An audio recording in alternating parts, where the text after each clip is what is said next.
I think now is the 16th time we are running this particular training. More than I think now is more than 400 people, 400 entrepreneurs now went through this particular process. And every time we refine it, every time we make it better, every time we improve it. If you know anything about me, is that I'm obsessed with training and the quality of training. And every time I do something, I want to improve it, I want to increase it, I want to make it better. And in particular, technology changes, technology evolves. And that's why, while before we were doing a lot of work like pen and paper, manually and thinking, actually now we have changed things around. Before we will have a lot of the thinking and brain power using the creation. Now we're going to have the thinking and brain power using the revision. In fact, every single thing you're going to create, starting from your offer, starting from your webinar to your marketing material, it will be created with ChatGPT first. I've created incredible prompts for you. And then you're going to put your brain to make sure that actually what you create makes sense and it makes sense for you and your business. So if you've done this training before, type a 2 in the chat. If you have this, if this is the first time, type 1. So then we can see already who are going to be part of you that have done it. 1, 2. Okay, so if this is the first time, Joe, it's good to see you. If it is the first time you're doing it, look at the people that have a number 2. Because if you have any question that you want to ask them, or if you have any part, if you're stuck somewhere, then know that those people have gone through what you are going to go through, right? Because I can tell you straight away, there are going to be a couple of things that happen. Some of you will go through this training and it will be like, oh my God, this was amazing. Best training ever. I got everything done. It was so smooth, effortless, flawless. I got my webinar, I got my offer, I got everything. Oh, fantastic. Some of you might feel until the last session, oh my God, I don't still think my offer is right. I don't think my webinar is right. I don't think my marketing material is right. How am I going to pull this off? It's okay. If you're any point you're feeling that way, know that it's part of the process and ask any of these other people that have done it before. They'll feel the same way. And they have felt the same way at some point, right? So my message to you is if you're stuck in any point, don't suffer in silence. You are paying for this course, so use it. Reach out, say, hey, I'm stuck. I'm not sure about this. Now, that's how we can intervene. That's how we can help you out. Do we have a deal? Type deal in the chat if we have a deal. All right, awesome. So the goal here is to create and launch your high converting webinar in the next 30 days. And this is the first session. Now we are going to have 3 sessions plus a bonus session together. The first session is today, which is about the offer. We're not going to talk about webinars today. You might be thinking, but I signed up to a webinar course. Why are you not talking to me about webinars? Because there is a rule. You start with the end in mind. Now we are creating a presentation which is not just for the sake of delivering something, it's for the sake of getting clients or selling something directly or indirectly. Whether you get someone to buy straight away on the webinar or to book a call with you, is still getting someone to take an action. And if you want someone to take an action, you need to know where the end goal is. And so today we are working on the end goal. Then the next session, we are going to work on the webinar, on the presentation. And that's going to be on the 1st of July. That's where we are going to create a full presentation slide by slide, where you know what you're going to put in your title, your subtitle, the content, the flow of the webinar, the stories that you're going to use, the examples that you're going to use, the call to action you're going to make. That's going to be done next session. So anyone that is going to ask me any question about a webinar today, my answer always will be wait next session. It happens every single time. Oh, but I'm working on the webinar title. No, today you're only working on the offer. You're not working on the webinar. So for today, just forget you're running a webinar. We're working on an offer. Then we're going to look at the marketing and sales plan. How do we create the marketing material, the sales material? That's going to be on July the 8th. And how do we promote it? And then on July the 9th, we have a bonus session for those of you that need help with the tech setup of it. Then I will show you the basic version on how to set up technically your webinar, or my preferred version, which is with a software called Webinar Geek. So I'm going to show you both versions so you can decide also the technical setup that you're going to use. If this is clear, give me a yes in the chat. This is clear, give me a yes in the chat. All right, that's brilliant. Also, I'm going to spend this time today is the time where I'm going to talk almost at you for the longest compared to the different length of the sessions that we have. Because today is about setting the foundation and I need to establish the ground rules, how we're working together. So please pay attention and know that even if the session, they look like they are 3 hours, the 3 hours are gonna fly by because you're going to spend the majority of the time actually getting things done, working on the material. And the reason why I set it up in this way is because what I found is that people, when I explain something, they say, oh yes, I get it. So easy. Have you ever been that? You go to a training or a seminar or a session, someone explains like, oh yeah, easy. I get it. And then it's time for you to do it. Do I start? And then you start second guessing yourself. Then the self-criticism kicks in. Then the doubts kicks in. Is this the right topic? Is this the right offer? Is it going to be the right price? All this question comes in. So we want to address them while we are in the session. That's why we're going to basically do 80% of the work during the sessions. And then you're going to have the rest of the week, 5 days, to put the final touches, to work on the final refinement. So then you can move on to the next session. In fact, this is how this session is going to work. This is how this entire experience is going to work out. First of all, you attend the live workshop or you watch the replay. Even if you cannot attend one session and you need to watch the replay somewhere, that's fine. We're going to publish the replay like a few hours after we finish the session, but they are going to be sent in your inbox the day after in the morning. So you will always receive them. Then I will give you an assignment every single time. We'll start at work during the session. 80% will be done during the session, and then we're sending the assignment. Right? You're going to use a tool called Padlet. You will see in a moment. It's a great tool for collaborative creation that we are going to use, which some of you might want even to use it. If you're running online training, it's a tool that I'm in love with, and you'll learn how to use that tool as well. And then you'll get feedback. So at that point, what has going to happen is that we'll give you feedback on the material, on what you have created. So then when you go to the next session, then you already had feedback and you know that if there is a mistake on the first things that you're creating, you're not carrying the mistake along with you. Because what happens is that every session will build on the next one, right? We'll work the offer. From the offer, we'll develop the webinar. From the webinar, then we will develop the marketing material. So you can see that how things are very well connected. And then you're going to test your webinar. That's the final part. And that's what we're going to do, the first test. And this is the challenge that I have for you. This is the challenge that I have for you. We have 30 days in total, 14 days for this particular course. 14 days for this particular course.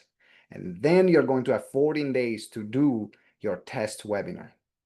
Now, let me tell you about this, because my belief, if you want your webinars to work, is to test it as fast as possible. And this is the reason why. Have you ever been to a training when you were motivated during the training and you said, oh my God, I love this. I'm going to implement this. It's going to change my business and my life. Yay. And then,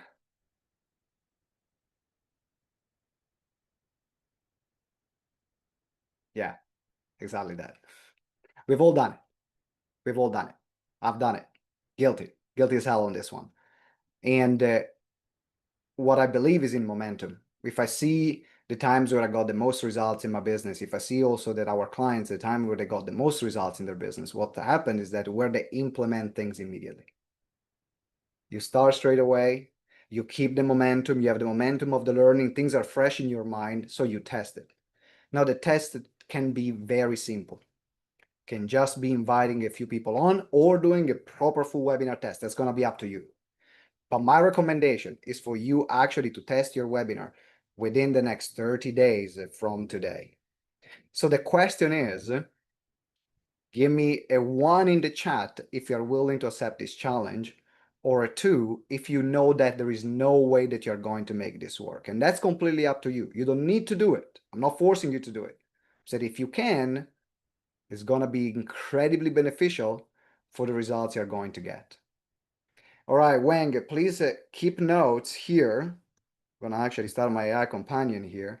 Keep notes of everyone that said 1 and make a note or write them down, Wang, please, because we are going to check. We are going to ask you when you're going to run it. You don't need to come up with a date now. Just know that you will need to select a date between the next 14 to 30 days.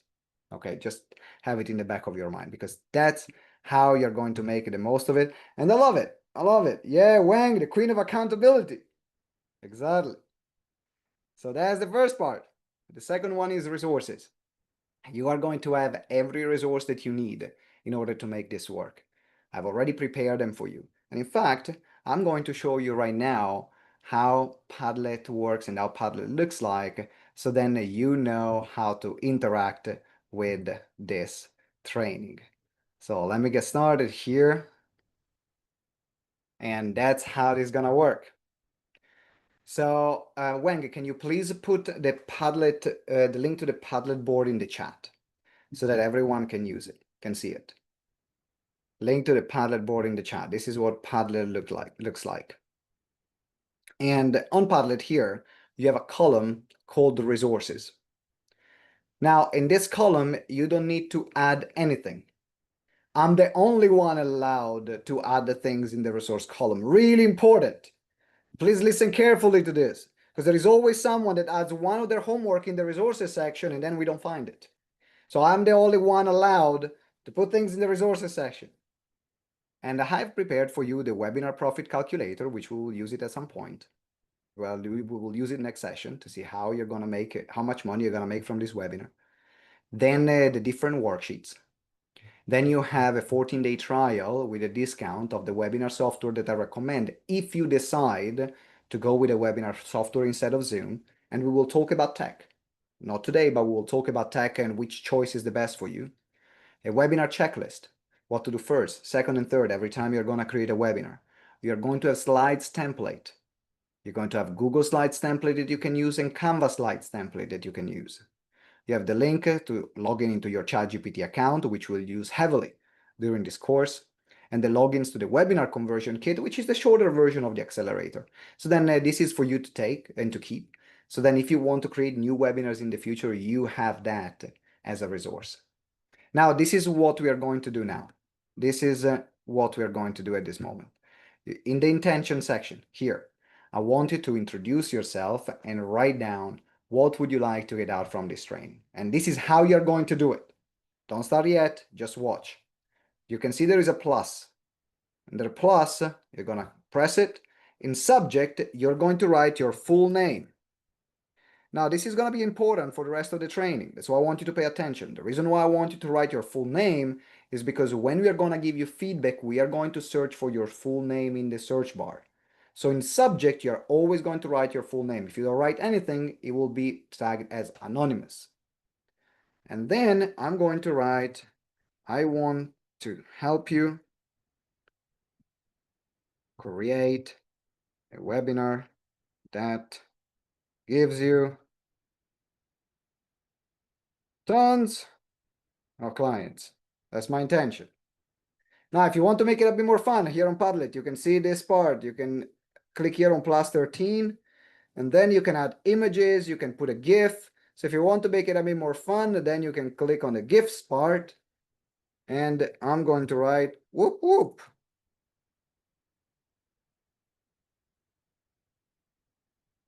And I'm going to pick, oh, I love this one. I love the dog. There you go. And then I'm going to publish. And this is how you're going to start learning how to use Padlet. Put your intention, what you want to get out from this course. I'm going to give you I'm going to give you 1 minute, 1.5 minutes to do this. And that is the first step for you to understand how to use Padlet and start also connecting with each other in a fun way, in a bit of a fun way. Gonna put some background music. You got 1.5 minutes.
All right, I got the last 30 seconds.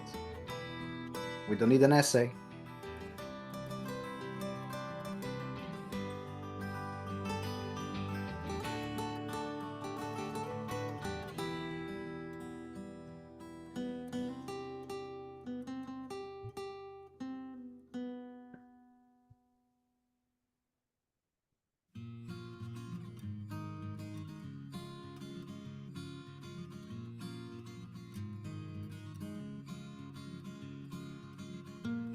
All right, that's brilliant. If you're writing, keep writing.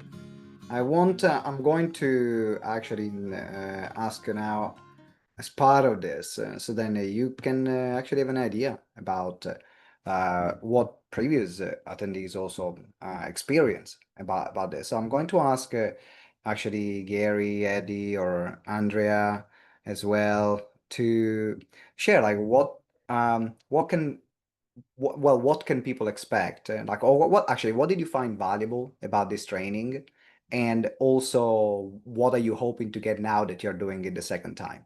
Maximum 1 minute each while people are finishing typing, and then we can move on with the framing of the first session. So, Gary, are you okay to start? Yeah, hi, Simone. Thanks. I think what I would want to convey is the number one thing that I took away from my first outing with the WCA was an understanding of the fundamental basics of success, because prior to that, I'd had no good experience with webinar creation. The second thing that I think I discovered that was so helpful is that it was all done. I could see how the pieces were built and came together. So now I've been running it for a year and I'm coming back for the second one to do it exponentially better. All right, that's brilliant. And also, quick introduction about your business, Gary, so that everyone can understand about who you are and what you do. Yeah, Gary Hubble. I'm in Milwaukee, Wisconsin, in the U.S., and as a private coach and consultant to large not-for-profit organizations, I help them accelerate the transformative change that they're trying to bring about. All right, that's brilliant. Thank you, Gary. One of the reasons why I ask everyone to introduce themselves as well is because GTeX is really about community. The name GTeX stands for Growing Together Exponentially. That's the name of the company, and we do things together. So part of this is actually part of your experience throughout these 2 weeks that we have is to get to know each other because you never know what kind of doors you can open for each other, relationships, friendships. Now, I met my business partner going to a free event, and 2 years later, we started a company that now we are 14 years in is GTeX, right? Who knew?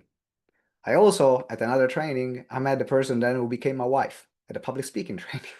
Now, I'm not saying we are a dating agency, so but who knows? Who knows what these doors can open, right? Who knows? Who knows?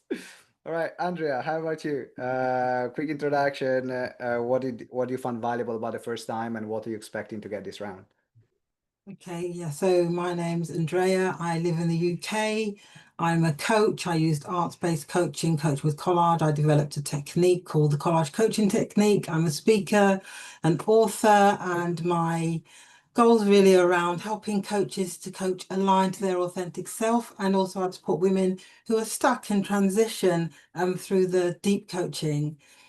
So this is my second one. I did the first one in October, and I guess similar to Gary, what I really valued was like starting with the end in mind, and it really pulled together these kind of disparate services that I had into a program for women. So that was really helpful. I felt really confident then about bringing that forward.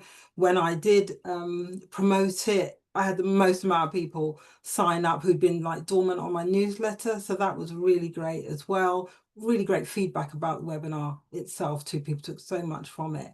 So yeah, this second time around, what I'm hoping to do is to just to niche down a bit more, get a bit more focus now that things have shifted a bit in the business. But yeah, just to everybody who's here who's not done it before, I just really hope your experience is like mine was the first time. Oh, and the WhatsApp group was really supportive, really supportive. So yeah. All right, that's brilliant. Thank you, Andrea. Appreciate it. Last we go, Eddie. Eddie, over to you. Quick introduction. What do you find valuable the first time, and what are you expecting to get, hoping to get this round? Yeah, so my name is Eddie L. Johnson. I am in the United States, and basically, I'm a breakthrough expert in career transition strategist. And what I do is help individuals, faith-driven individuals, navigate significant career and life transitions with clarity, confidence, and purpose by transforming challenges into opportunities. I actually attended the webinar. Accelerator back in October, November last year. And what I really got out of it the most was clarity. I realized that there was what I didn't think I had, I did have. So I got a lot of good clarity out of the first time of putting the going through the accelerator. If I could give any advice to anybody here for the first time, definitely take Simone up on the challenge. And the reason I say that is I intended to do it and I did not. So it just so happened the accelerator came back around. I have been working diligently for like the last 3 weeks trying to recreate, not recreate, but put things back into order. And I was moving very slowly with it. So use the momentum, take advantage of it. With this one, I'm actually looking for just the momentum, just to go ahead and push this thing forward and be able to make the impact that needs to be made. All Looking right. forward to working with everybody as Thank you, well. Eddie. Thank you, Eddie. Let's get it over the line. Now, throughout this training, I will ask everyone to share lessons, to share learnings, because part of the layer, part of how we learn is reflection and teaching what we are experiencing. That's how actually we cement some of the lessons that are important for us. So they've already spoken. I'm gonna go around then after throughout the training with other people that have not spoken yet, because I want making sure that every voice is heard. That's really important to me. So expect your name to be called. Be ready. That's all I'm saying. Yeah. Oh my God, no. Yeah, it's just to share what you learn. It's nothing that difficult. The other part is that if you can, keep your camera on. Only if you can. You don't have to, but if you can, keep your camera on. This is a session where we can see each other's faces. That's how we build trust with each other. GTeX is a community. We don't build trust with a great tab. We build trust with a face. So if you can, put a camera on. If you can, for any private reason or personal reason that you have, that's okay. That's fine. We're not forcing you. Okay. All right. That's brilliant. So let's keep going. Now, as part of this session, so for the next 20 to 30 minutes, I want to set the foundation of this particular training and teaching you in particular how to think about webinars, because context is important in this case. And there's a difference between a sprint and a marathon. This is a sprint. We're getting something done that many people do it in about 6 months or a year or never do it in about 2 weeks to 30 days. It is a sprint. It's intense and it's going to give you a very specific result. Now, of course, we cannot sprint all the time. Sprinting is not a sustainable way to run our business, and we cannot just launch new things and new webinars all the time. So once we launch something, once we sprint, it's good to slow down and we go into marathon mode, which is about refining, improving, consolidating, making things work, making things better. And that's the kind of attitude and mindset that I have about business. I want to get things done. I'll put my head down, get it done in a shorter space of time, because I can create momentum fast and then slow down. So then I can create something sustainable without burning out, because business is a marathon. There is no end. It's a game that has no end. That's the game of business. There is a beginning when you register your company, when you sell maybe your first product, but until you run it, you're in the game. And so pace is really important. But we cannot just go always slow, because otherwise getting something done and then it's going to take ages. So knowing when to alternate. I'm sprinting here and then I'm consolidating things in marathon becomes really important. And so how does it look like? And where does the webinar fit into your business model? Because I don't want you to come from here and say, okay, now I've got this webinar, where do I fit it in my business? No, your webinar becomes a crucial part of your business. Your webinar becomes that part of your business where you attract your ideal clients, where you connect with them, where you create opportunity, where you eventually start creating partnerships. So if you think about your webinar like as the focal point of your business, then you are going to make the most and maximize every single opportunity that you have. But when we're looking about business in general, according to the training that we teach in the GTeX method, then there are 4 key areas. Number 1 is clarity. No, we need to know where we are going. We need to know who our clients are, who we are targeting, what kind of business model we are using, what kind of offers that we are, product or services we are putting forward. Because without that, it's easy to just say yes to everything. And then we end up spinning too many plates. Anyone here spinning too many plates? Yeah, right. That's how we are. We are entrepreneurs. Like, we want to spin plates. We feel productive. We feel busy. Feels good. And it's probably one of the worst things that we can do. And so going to the point of clarity, as Eddie said before, then is about knowing what to say yes to and knowing what to say no to. That creates a lot of space. That creates freedom. Then we don't feel, oh, we are missing out on something, because I know that whatever I'm saying yes to, I'm saying yes to me, I'm saying yes to my business, and I can confidently take that decision. Then we have conversion. Conversion, that's where it's about making money. It's about your webinar, attract clients, how you sell clients, what kind of offers you make. And so without conversion, actually, you can know where you're going, but your business is going to make any money. And then we have a lot of people that they have great clarity, but actually then they lack on that part. So conversion now is a second pillar to put in place, and they are in order. So you know where you're going, then you know how to get clients. The third one then is like, okay, now we have this conversion in place. It's time to expand our audience. It's time to grow and focus on getting in front of new people that don't know about us. I believe something I've learned over the past 14 years that the connections of today will be your clients 6 to 12 months from now. So sometimes you will do a webinar and it will feel it's like an epic failure. Oh my God, I did this webinar, only 2 people showed up, no one bought, nothing works. What I've learned to realize is that you never know who's sitting in that webinar. And I want to start a frame with the story because I did a webinar with a partner, with someone that introduced me to their audience. And we had 5 registrations, and we had 3 people showing up, and 1 person bought. I was like, okay, well, at least one.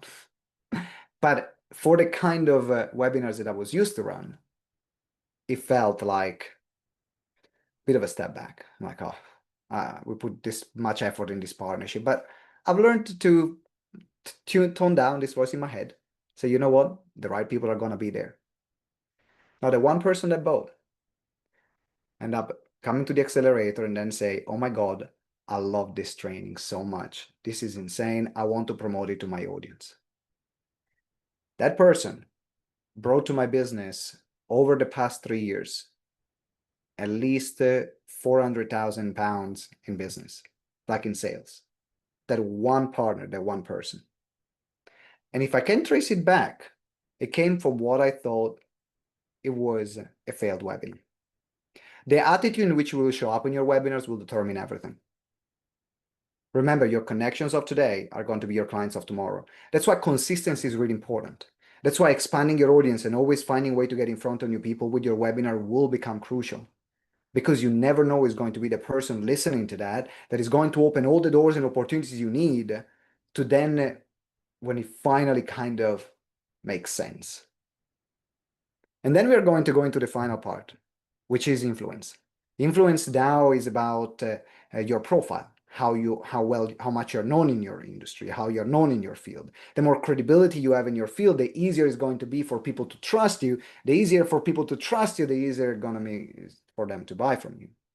And so at that point, that's where you can focus on getting awards, media, publications, because you have a good business model. Now you can amplify and really raise your profile, so then this machine works. And so where does your webinar fit in all this? Now your webinar fit in this place, because as I mentioned, we start with clarity, and then we will use your webinar as a focal point. This is a business model that I use, and if this resonates with you, this is the business model that I will invite you to use as well.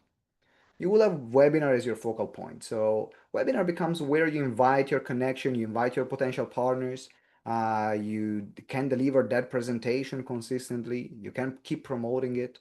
And at the beginning, you need one good one. Then the more you develop, you can have 2 to 3, maximum 3 webinars. So then you can alternate them. But one good one great one is the starting point. Then after that, you will use your webinar to make your offers, to then sell whatever offer you're going to sell, whatever offer is going to be the one that, for example, we are going to create one today, but your webinar are the gateway to your offers. And the reason why this is important is because it's easier for someone that doesn't know you to come to a webinar first than buying directly from you. You probably are experienced with, like many of you might get clients on referrals, people, word of mouth, they recommend that. This is how to get out from that referral bubble, because it's very inconsistent, it's very unpredictable. So what you can predictably do is finding ways to get more people to your webinar, so then you have more people exposed to you and your offers. At that point, you're going to use content, your social media, your email list. And with that content, you're going to then engage the people that register on the webinar but they didn't buy. Because this is the sad news. But 90% of the people that will register for your webinar will not be ready to buy right now. That's the sad news. But they will be ready to buy 6 to 12 months down the line. So in fact, often we experience about, if you're doing something good, about 10% of people that are coming to your webinars, this is kind of like the goal that you want to have, and you know that you're just doing well. If you're hitting like a good 10% of people buying from your webinar, from the registrations that you get, you're doing something really good. But then you have this 90%, and about 30% of them will buy it after 3 months plus. So remember, the work that you're doing today is to line up the clients that you have 6 to 12 months from now. That's why it's also so important not to just run one webinar and say, oh, it didn't work. Or maybe run one webinar and say, oh, it worked so well. Is the consistency. My invitation for you is to see your webinar as a monthly strategy. That's my invitation for you. Because then when you look at the end of the year, then you will see the result of how each webinar compounds. Because this is what's going to happen. One person will register for your webinar today. And let's say that I'm going to Amanda's webinar. I see Amanda's webinar, I'm excited, I see it on social media, maybe someone recommends me to Amanda's webinar. It's like, okay, I'm ready, I'm excited. Then something shows up. My mother-in-law calls me, hey, can you help me out with the groceries? I gotta do it. I gotta know. Mother-in-law calls. So now I cannot attend Amanda's webinar. Now something else that is more urgent and has more priority comes into place. But now I'm on Amanda's mailing list. And Amanda next month says, hey, I've got this, I'm doing another round of the same training. And then I register again. Now I got my brother calling me, hey, I'm stuck. Can you come and pick me up? I'm like, damn it. I wanted really to attend this Amanda's webinar. It's the second time I register and I cannot be there. Now I see the third month. I'm registering. But this time I show up. And because Amanda is being consistent, my trust in Amanda is higher and I buy straight away. So you see, sometimes people will register or attend the first one and not buy, but they might have made the buying decision, not the purchase, but the buying decision on the first one. Or the consistency will show that people can trust you. And if you have that, that is when it's going to change everything. So see your webinar as a long-term strategy. See your webinar as a long-term strategy. Do them once a month, ideally. And then you invite people and you engage them with your content. Then after that, we build strategic partners. And that's where the magic happens. Because after the third, fourth webinar that you run, the people that could register, unless you have a massive audience or you're really investing a lot on audience building, they would have already attended. They were already bought. Right? They were already participated to it. So we want to find other people or other organizations that have our target audience to promote the webinar for us. So now every time you can be in front of new audiences without even you needing to promote them. And this becomes the sweet spot, building at least 6 good strategic partnerships that can promote you and fill your webinar over and over again. And then finally, we'll build your profile. Then we can talk about speaking, publications, awards, association, and different ways in which you can elevate your brand. So if you see your business in this cycle, then you can see where your webinar fits. After the clarity, then becomes the second point. Does it make sense? Give me a yes in the chat if this makes sense. So then, because I always love to create, I always love to create context so then you can see how you can implement your webinars consistent in your business, and it doesn't become just, oh, okay, that was fun. Thank you. Got a webinar here right now. Good. Cool. And that's the GTeX method. And that's what we teach. Like for those of you that would want to continue, this is going to be the full cycle that after this test webinar, then you can experience and you can get our support in your business. But I will talk about it, I think like it's tomorrow. No, not tomorrow, like next week. That's how I'll spend a bit more time also saying, okay, for those of you that want to continue this journey and implement this full cycle and the full GTeX method in your business, that's how you can experience that. So what are we going to do in terms of starting your webinar? This is your starting point. First of all, we're going to start here. First of all, we're starting with the offer. Anytime you create a webinar, this is your first starting point. This is for you in the future. Anytime you want to create another webinar, even outside this one, you start with the offer. The goal is to create an offer that is an immediate yes. The goal is to create an offer that someone sees it and say, I want it, it's easy to get it for me. Why is that? Because context is important. Remember, someone is going to attend your webinar. Some people will know you already, some people will not know you. So the time that you have their attention is only when they are on the damn webinar. That's the only time where actually you are important for them. The moment the webinar finishes, now everything else is more important than you, your offer, everything else that you do. And so that's why it's important to create something as an offer that becomes easy for someone to say yes to. That's the first goal. Then we're building the presentation. The goal of the presentation is to get it out as fast as possible and then test it for feedback. And that's what we are doing now. Then only at that point you will build the full bells and whistles, the webinar funnels, all the registrations, the email, the integrations, because otherwise it's a bit of a waste of time because you don't know if your presentation is going to be good. So then at that point you will build the webinar funnels, finding ways to get more people attend, finding ways for getting more people to buy, increasing registrations and sale. Then the goal is to continuously delivering and refine it, delivering and refine it. Because there is a lesson that I got from my very first speaker trainer that made a profound impact in my business, which was my first is my worst. My first is my worst. And I think that sometimes we go into new things, unless it's something that we have mastered, with an expectation that is kind of unrealistic. It's like we go into do something new, and then just because we are adults, right, we expect that it needs to work. But if you start with maybe my first is my worst, and give yourself the grace to just test it out and build from there, and continuously repeating, continuously tweaking and refine it. Think about what made you good at the work that you're doing right now, is because that's what you did. You found something, you learned, you were not that good, you became better, you deliver and refine. Keep the same attitude with your webinar. Then we build partnerships. So we take your presentation on tour. You have the same presentation, you're taking it on tour, whether it's with live speaking engagements, with live webinars, creating partnerships. That's how you can leverage now these assets that you've built. And then only then you automate. Only then, when you have something that works consistently, then you automate. Now, I know some people, they like to automate at the beginning because they love the idea of, let me get an automated webinar. It's going to bring me clients on autopilot. Yes, I love it. Don't we all love it? Yes, I love it too.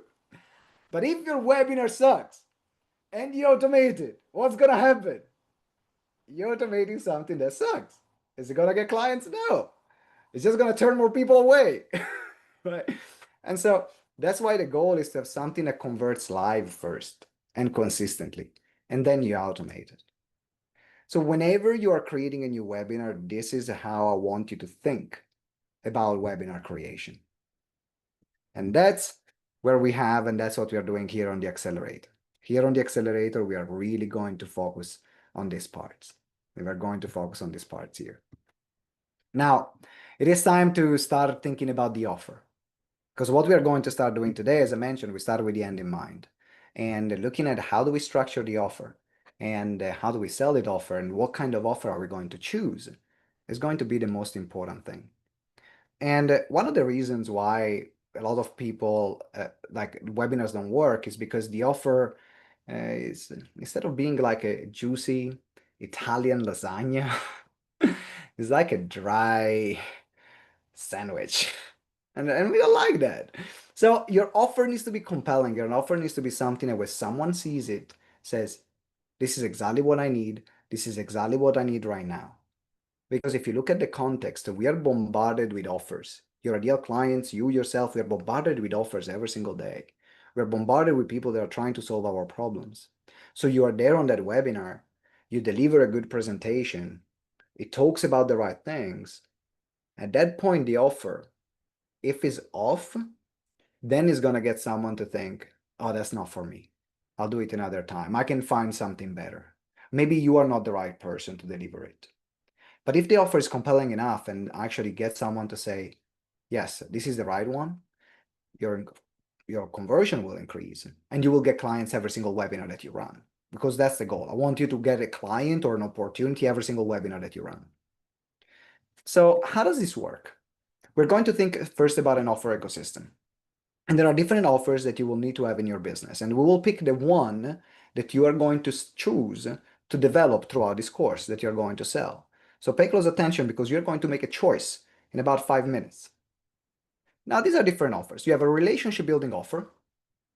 Then you have, which the role is to connect. Your relationship building offer in your business is to connect, is to create this moment between you and your potential clients so then they can see and they can connect with you. They can connect with you, who you are. They can connect with what you do. They can connect with what you can, how you can help them out. Then you have the introductory offer. The introductory offer, the goal is to wow. This is what a lot of people get wrong about introductory offer. They just think that it is something small that I can buy from them. But if you're using your introductory offer strategically, your goal with your introductory offer is to give them an experience that is so good that they say, I want more of this experience. And also you want to help them deliver progress and result in a short space of time. Because think about it, if your clients buy something from you and they have a great experience and they can see it result in a short space of time, what's going to happen to them? They're going to think, well, if I invest more, I'm going to have a good experience and I'm going to get progress and results. So what you're doing, your offer is actually setting the tone of your working relationship with your clients. Your clients will judge the future purchases that they will make with you from the first one. And so that's why the first one is really important to design it well. Then you have the core offer. After you wow them, you deliver the progress in a short space of time, then it's time to deliver the full transformation that the client wants. This is the best that you can do. This is the thing that you really, really want to sell, but maybe you cannot sell immediately because the relationship and the trust is not strong enough. And then we'll have the retainer offer. The retainer offer is there to monetize and maximize the relationship. So now they've maybe bought an introductory offer or a core offer. You have invested all this time to build a relationship with these clients, to make them they buy, to give them a good experience, to give them results. So having an option where they can continuously pay you, that actually is a great smart way to continuously to continue to help them out, and at the same time leverage and grow your business because now you're monetizing that existing relationship that you've invested even more. So the question that I have for you right now that you see it, I want to ask you, which ones do you have in your business or which ones you don't? So look at about what kind of offers you have in your business, what kind of offers you don't, and then type them in the chat. Type them in the chat. Which ones are the ones that you have? Which ones are the ones that you don't? I'd love to know. So Phyllis, you have the introductory anchor offer. I can see in the chat there was a talk about the unicorns and dragons. I don't know what I missed there. Phyllis, okay. Gary, you got all the offers, yes. Not the retainer, Catherine. All right. Which ones do you have? Which ones you don't? I have all but the retainer, Andrea, Rihanna, the introduction and the core offer. Yeah, you got the direct core offer. I currently have no offers. This will be help me to build the first one. Awesome, Leslie. Great. So then in that case, I will recommend you to focus on the introductory offer. Have the core offer, but I'm starting over focusing on your niche, Huda, relationship grows over time and over delivering, after delivering, and Amanda core offer. Okay, awesome. So I know, Joe, you have all connect, core, retainer, introductory shifted and needs clarifying. Okay, that's a great place to now start working on it. So here's what's going to happen now. We're going to focus on the offer that you're going to sell first. And if you're thinking about the relationship building offer, well, that's the good news is your webinar, which we are going to build next week. Tick, because that's how you build a relationship. Invite people to your webinar. Smartest, easiest way to build a relationship. You have this live connection with them. They can see you, they can see how you work, they can see how you run, they can see how you think, they can see how you can help them out. You can build that connection. Then you have the introductory offer. The introductory offer is great for you in terms of choice. If you decide what choice to offer to create, it's just if your goal is to use this webinar to get new clients that don't know about you, they don't come from referrals, that they might be in your audience, but they never bought something from you, where you don't have a strong relationship with them, then focus on building your introductory offer here in this training. Easy is something that you can sell from one. I use dollars, by the way. If you have other currencies like euros or pounds, they're pretty much the same. 1 to 500 is the easiest way for someone to make an impulse purchase on a webinar. Because you can sell something directly up to 2,000, 3,000 on a webinar, but your sales skills to sell something like that, they need to be incredibly high. And so my recommendation is that if you focus on introductory offer that is easy to buy, someone is like, yeah, it's a few hundred, okay, I'll pay it. Because remember, the moment they leave the webinar, you don't have their attention anymore. So it's doing the most in the moment that you have their attention. Then is the best decision that you can make. So think about, what does your business need? If your business needs a new client, focus on developing your introductory offer. You can sell that in a direct sale, which is, hey, here's the offer. Here's how you can buy it. If you buy it today, this is going to be this amount, right? So that's, by the way, you don't need to do it in that way, because we are going to look at how you can sell it in your own style, because you don't need to sell it in a style that is not yours. But ultimately, direct sale is, here's the offer, buy now, here's the checkout link. And then you have a free call. You can invite people to a call. Say, hey, nothing to buy on this webinar. Book a call. We see how we can work together. Now, this is great to sell in that way, particularly if you're not used to cell phone presentation, if you're starting out. I think that that is easier to sell, because then you can invite a conversation one-to-one. Then you have the core offer. Now, some of you might actually be already very established. If you have a business that is very established, you have a lot of connection that you can leverage, that you can fill your webinar, and your goal is to monetize and maximize past clients, people that have been following you and been on your email list for ages and never bought, then actually doing a webinar selling the core offer is a good idea if you are in that place. But only if you're in that place, which means you can sell anything like $500 plus, like the sky's the limit. I've done webinars selling things for up to 25,000, where people were not buying directly on a webinar, but they were buying on an application call or a free call. Which means you can say what the offer is on the webinar, and then people cannot buy, but they need to apply. So they know the price, they know what's included, but they're not making the buying decision there. They need to make it on a call. A free call is they don't know the offer yet. You just invite them to the next step of a consultation. So these are the different ways. So my question for you is, based on what your business needs, which offer are you going to develop? It's going to be your relationship, it's going to be your introductory offer or your core offer. Put it in the chat.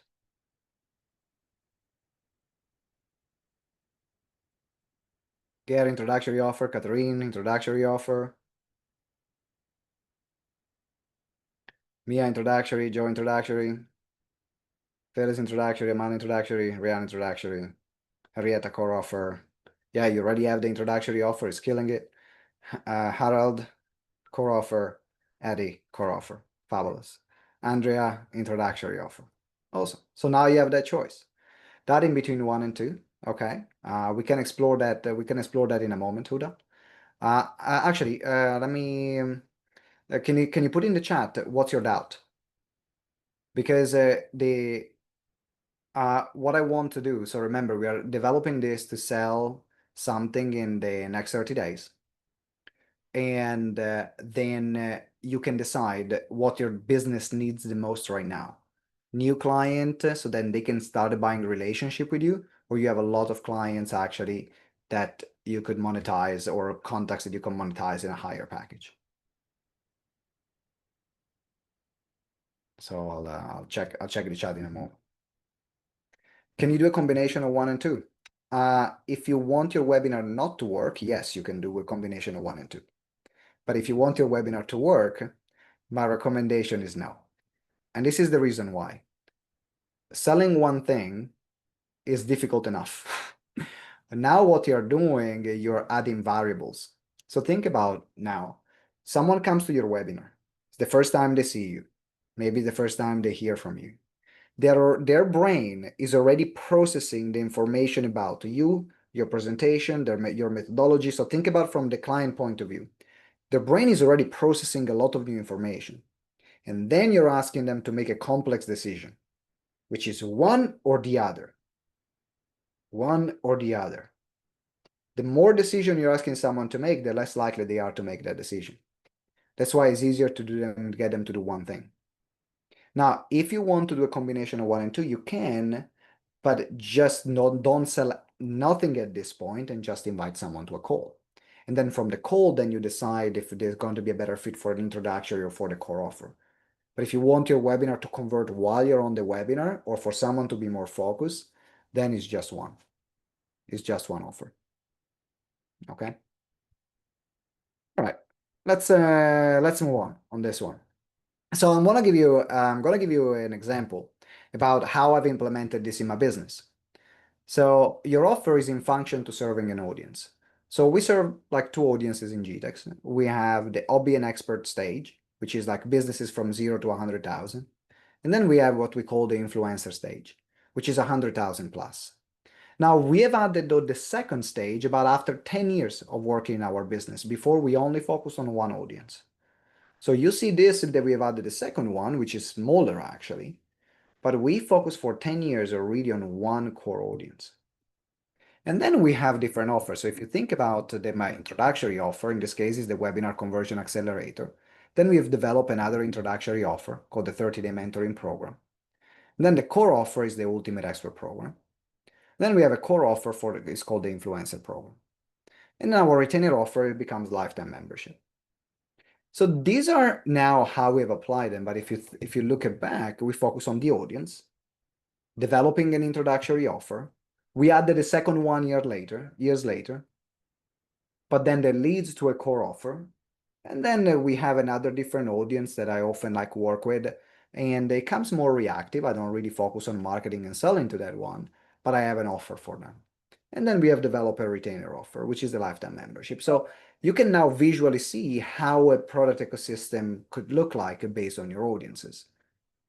And so now we're going to go into, if you're starting over right now, Huda, my recommendation is to focus on the introductory offer. Just make it easy for yourself.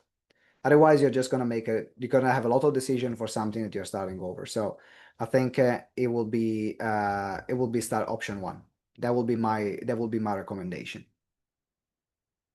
Okay.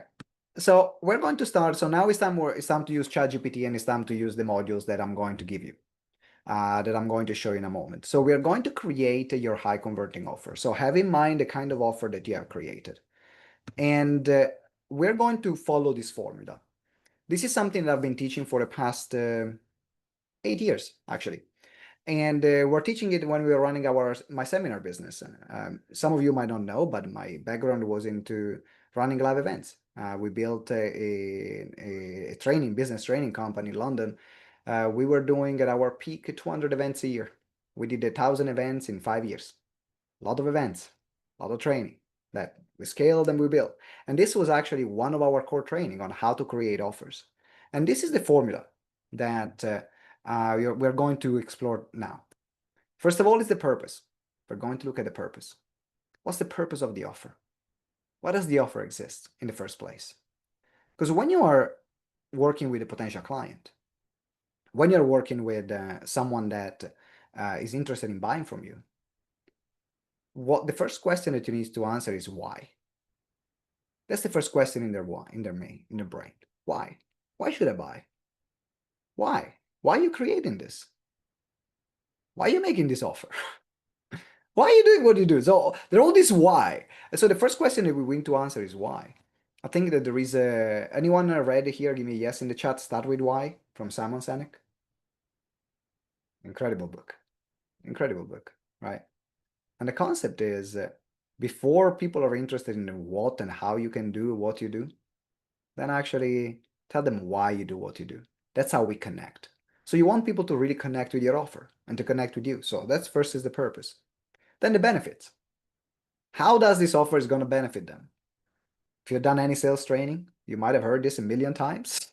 Like I didn't just get enlightened one day and now find all benefit, right? Is important. It's basic. But how many times do we skip the basics? And the reason why sometimes is that we are too close to the picture. We are too close to the offer. And so it's our responsibility and it's your responsibility to list all the different ways in which the offer is going to benefit your ideal clients. Then we are going to go and deliver. How actually you're delivering this offer? What's included? Is it going to be online? Is it going to be one-to-one? Is it going to be groups? Is it going to be resources included? Is it going to be a community? Whatever you decided to add. Bonuses. What are going to be the components that are going to help them make the decision? A lot of people think about bonuses in this way. It's like, oh, I had this 175 pages PDF that I wrote 20 years ago. Let me include that just because I have it. How useful is that going to be, right? A great bonus is a decision maker. So when you're thinking about offer creation, actually your bonuses are the most valuable parts of your offer that are positioned as incentives, that are positioned as bonuses. So what you're looking is, what do people value the most about this offer? And instead of putting them in the core delivery, you add them as an incentive if people take an action in a shorter space of time. This is what great bonuses are. They are a decision maker. They get someone who is, oh, I'm interested, to I'm in. That's the difference. Then we're going to consider the price. How much are you going to charge for this damn thing? How much are you going to sell it for? The $1 million question, how much shall I price this? If I had $1 for every time I heard this question, I will be a billionaire by now. And then the final one, upsell. I like, again, to start with the end in mind. So start with the end in mind doesn't mean start from this offer, but what could be the next offer that they could buy? In this case, if you are doing the introductory, what could be the core? If they are buying the core, what could be the retainer? If they're buying the retainer, what else could be after that, right? So then having just as an idea, we'll not develop it, but it's good to know what the journey is going to lead to. So this is what we are going to go through. Give me a yes if this makes sense, or let me know if you have any question at this point. Because in a moment, we're going to take our good friend, ChatGPT, and I'm going to guide you through the first part of the workshop. We're going to have a break in about 20 minutes. So at past, that's where we're going to have a break, okay? Now, I want you to go back to our beloved paddleboard. And on our beloved paddleboard, in the resource tab that you have, and Wang, if you can put the direct link as well in the chat of the document, that will be great, of the file. You have, if you scroll down in the resource tab, 1, 2, the first worksheet that we are going to use. Wang put the direct link already in the chat. I want you to click and you can open it. It's called AI 2.0 High Converting Offer Worksheet. So here is what we are going to do first. This is a series of prompts that are going to help you create your offer. And we are going to start create from your ideal client. So what we're going to do as part of this training, I will ask you on ChatGPT to create your own chat for this particular training. Now, you can decide if this chat is going to be, if you already have, depending on, actually, let me know in the chat, who here is using already consistently ChatGPT in the sense that you already have trained it in your material, in your voice, in some of your content. Give me yes in the chat or no in the chat. All right. If this is a yes for you, then what you can do, you can add this to a chat or to a custom GPT that you have created, which is already going, which is already training your material, training your offer, training your ideal client. You can restart from there because it will already have information about you. If your answer is no, that's fine. You can start this process from scratch now. So what I will ask you to do is to use one chat that we are going to use for the entire training. So when you're going and creating a new one, I will invite you to create a chat that then you're going to name a Webinar Conversion Accelerator, because we're going to use the same chat today. Then also we're going to use the same chat next week and the week after, because then it will remember every single thing about your client, the offer that you have done, the webinar, so on. So it will become everything in one place. And what you're going to do is to start from this first prompt. And you can see that you have here, act as a business consultant, create a customer avatar of, insert ideal client, and, pardon me, I help them with, insert the outcome that you provide, and I offer some of the services that you offer. You can use 4.0. 4.0 is fine. You can absolutely use, I don't need any other one. You can use 4.0. It's brilliant as a model. So you can see that every prompt has something in black. Black means that you can completely copy and paste the sentence. Whatever is in yellow, it means that you are updating it. Okay? Now, before you start, I want you to create your own version of this file.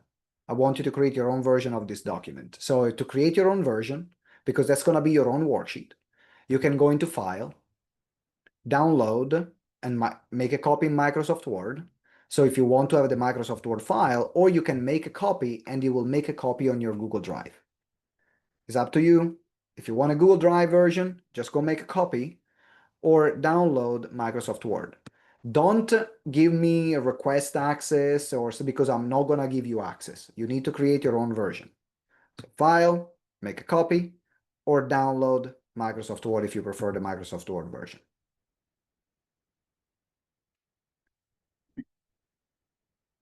When you have done your copy, when you have your own copy, can you type done in the chat?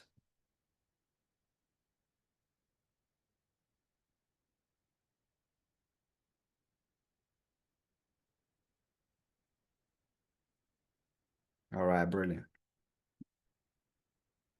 So what I want you to do is in your own version, everything that is in yellow on the first part on ChatGPT customer avatar, then what I want you to do is to modify it. So it's only the first one. So for example, it will be create a customer avatar of a man who is looking to find the love of their life, a CEO of a company with 500 plus employees. Whatever is the person, the client that you want to target. And I help them with, what are you helping them with? Having more peace in their life. Help them manage their team better. Help them finding love. Help them being healthy. Help them having less stress. So what is the end result that you provide? And then I offer coaching, consulting, group programs. So you don't need to put a specific offer because we are creating, just put what is that you offer. I offer training, I offer consulting, I offer web design, I offer whatever is this for you. Once you have done it, then what you're going to use, then what you're going to do, and Harold, I'm going to come back to you. Downloading, creating the file, okay. Wang, can you help Harold and give him directly the Word file, please? So Harold, don't worry about it. Wang is gonna give you a Word. If you have Microsoft Word, Wang is gonna give you a Microsoft Word file right now. So what you're going to do, if you open, you see Wang has already done it for you. We are prepared for every situation. So here, then once you have updated it, then you copy it, and then you paste it in your ChatGPT chat. Of course, with the part that is already updated, and then you press send. And then what you're going to do, you're going to go through all the different prompts after the previous one has been generated. So then you can have different, ChatGPT is going to help you create a full customer avatar. So we're going to find the customer demographic and interest, the frustrations and fears, their wants and aspirations, their biggest pain, problem and struggle, what kind of things, what kind of actions they've taken before purchasing similar services, what other things they've bought before buying something from you. What are the things that makes them buy? The key purchase driver. What's their before and after statement?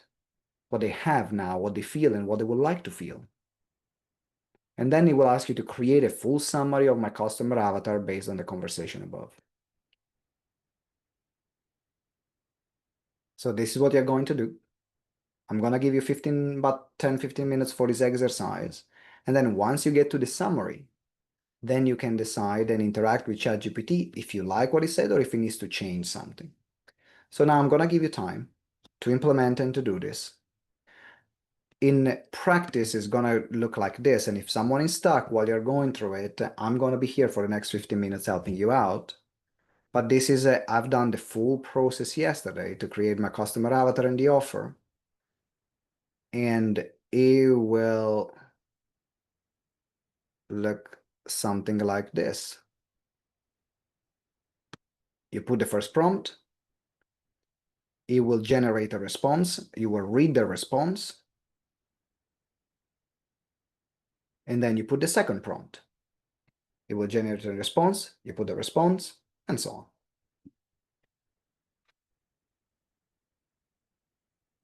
So if someone is stuck, you let me know. Otherwise, I'm going to put some background music, and you will have 15 minutes from now.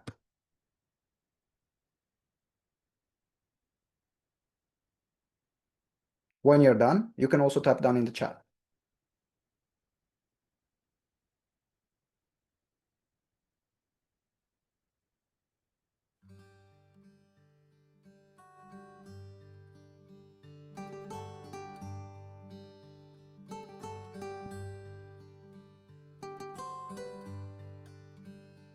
No, you don't need to download ChatGPT on your laptop because it is online. So if you have it on your phone, you can go on this link and then you can log in. So you don't need to download the app actually. So give me a second. You can just log in with your login details into ChatGPT. Give me a second.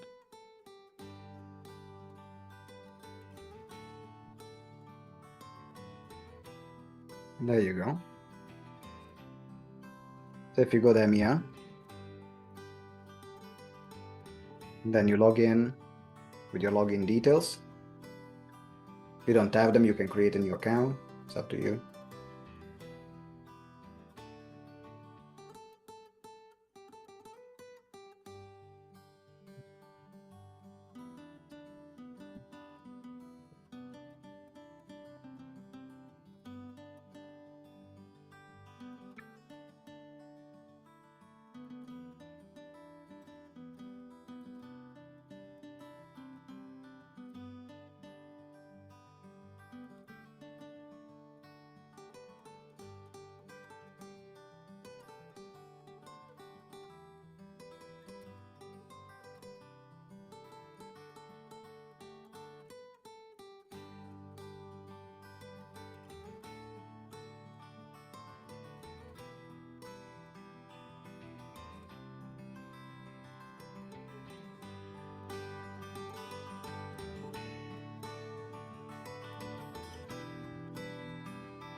Every time ChatGPT gives you an answer, read the answer that it gives you.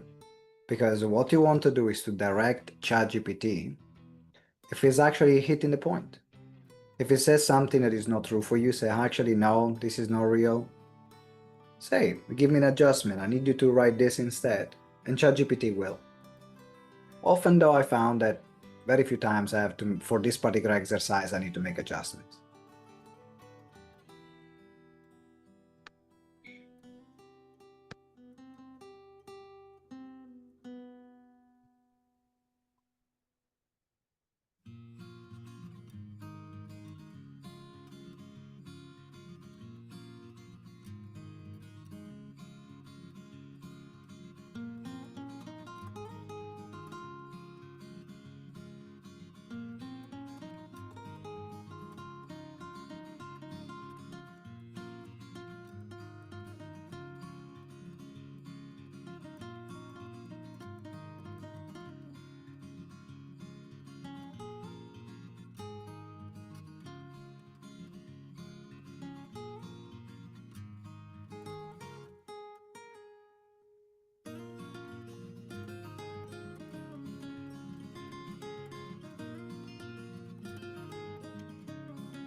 Yeah, did you manage to make it work? Yeah.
So I can, oh, I saw your question up, Huda, give me a second.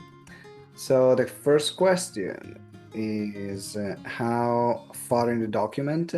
Now it's up to you how quick you are with ChatGPT because we're going to do the session on the offer after the break. So at the moment it's just on the ideal client avatar. Now I know, for example, Harry, like you and Kay have done this work already. So if you want to move ahead and just go through the next session and create the offer, Gary, you the same. You can move ahead.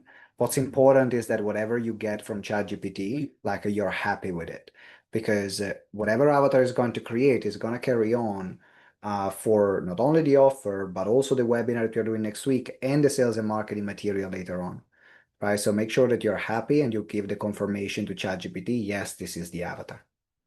Uh, Huda.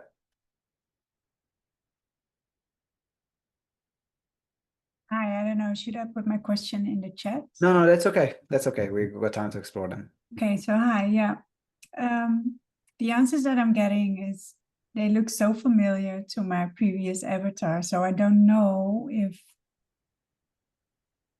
and perhaps the new niche I'm focusing on is could be the same avatar.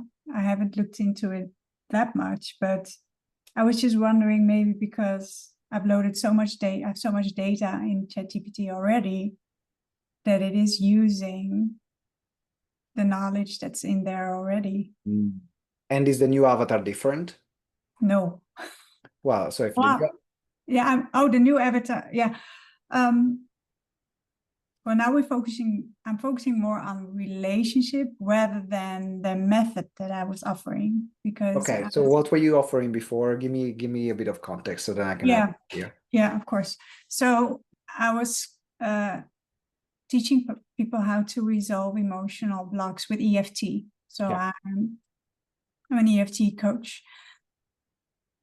I don't want to promote the method as I am trained in several modalities and I'm also a neuro coach and I have also studied some other topics as well. So I want to integrate them. So I'm not primarily want to sell the method anymore, but more focusing on the niche and the program that I'm delivering. Okay.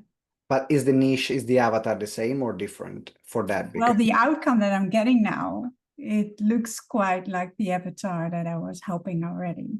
But yeah, for now, I guess I'll just continue and just. The reason why I'm asking that is because if you're only changing the modality and you're asking ChatGPT not to use just ChatGPT, not just to use EFT, but something else, that doesn't change the ideal client.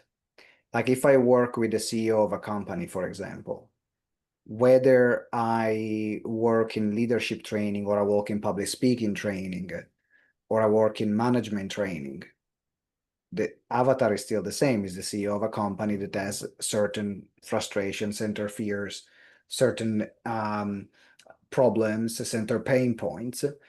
What I solve and how I solve it then becomes different. But then the person is the same. So the question is, are you changing the person or you're just changing the modality? I guess I'm just changing the modality. Right. So in that case, it's okay for that to be the same. Okay. Yeah, thank you for clarifying that. Thank you. All right, you're welcome.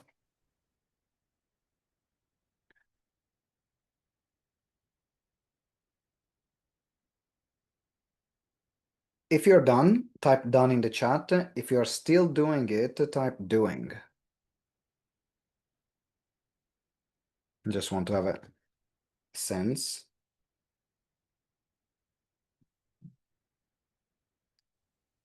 All right, keep doing that.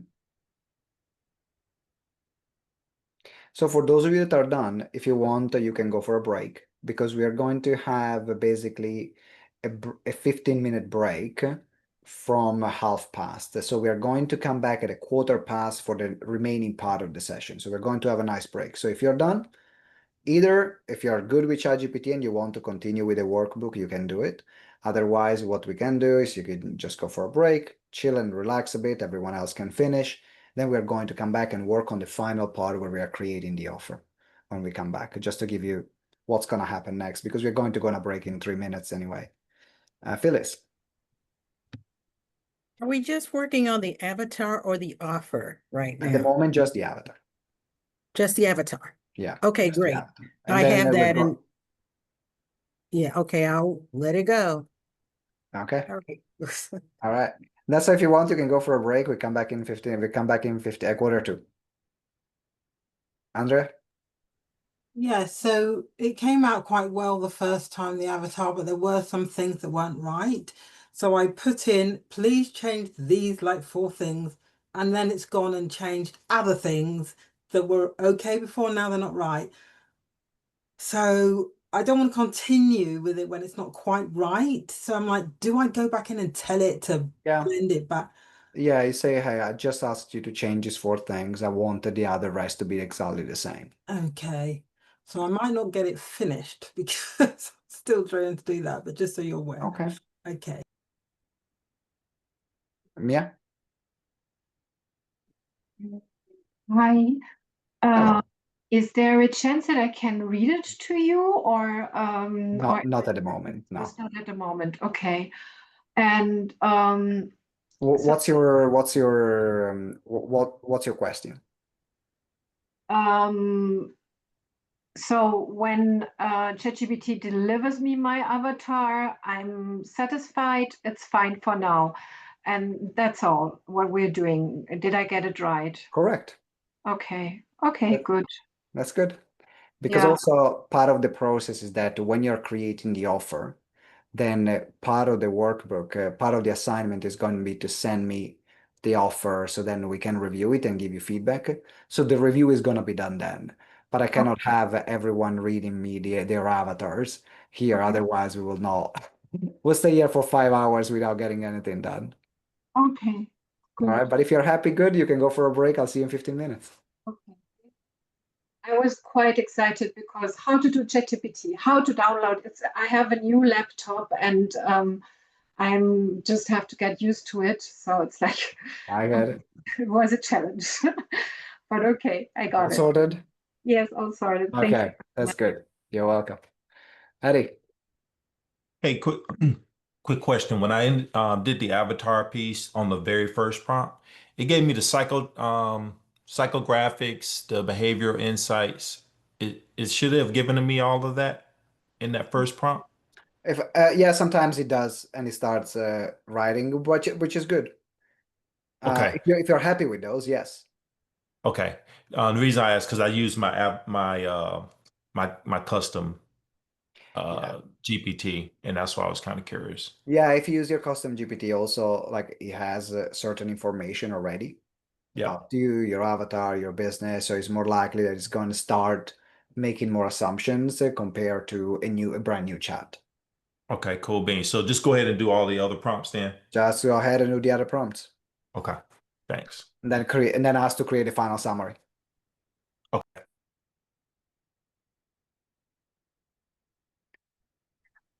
No, No, up to offer. no. Yes, all the prompts up to offer. So basically the last prompt that you're doing right now, and we're going to do the prompts until the last one, which is now create a full summary of my customer avatar based on the conversation above.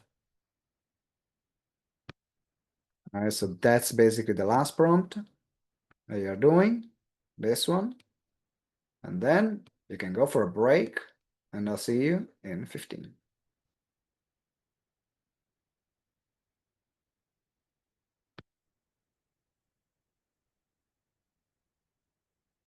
That we have made since last time. It's the first time that we are delivering. I'm delivering this training in this way, because before anything that you're going to experience now, it was done manually.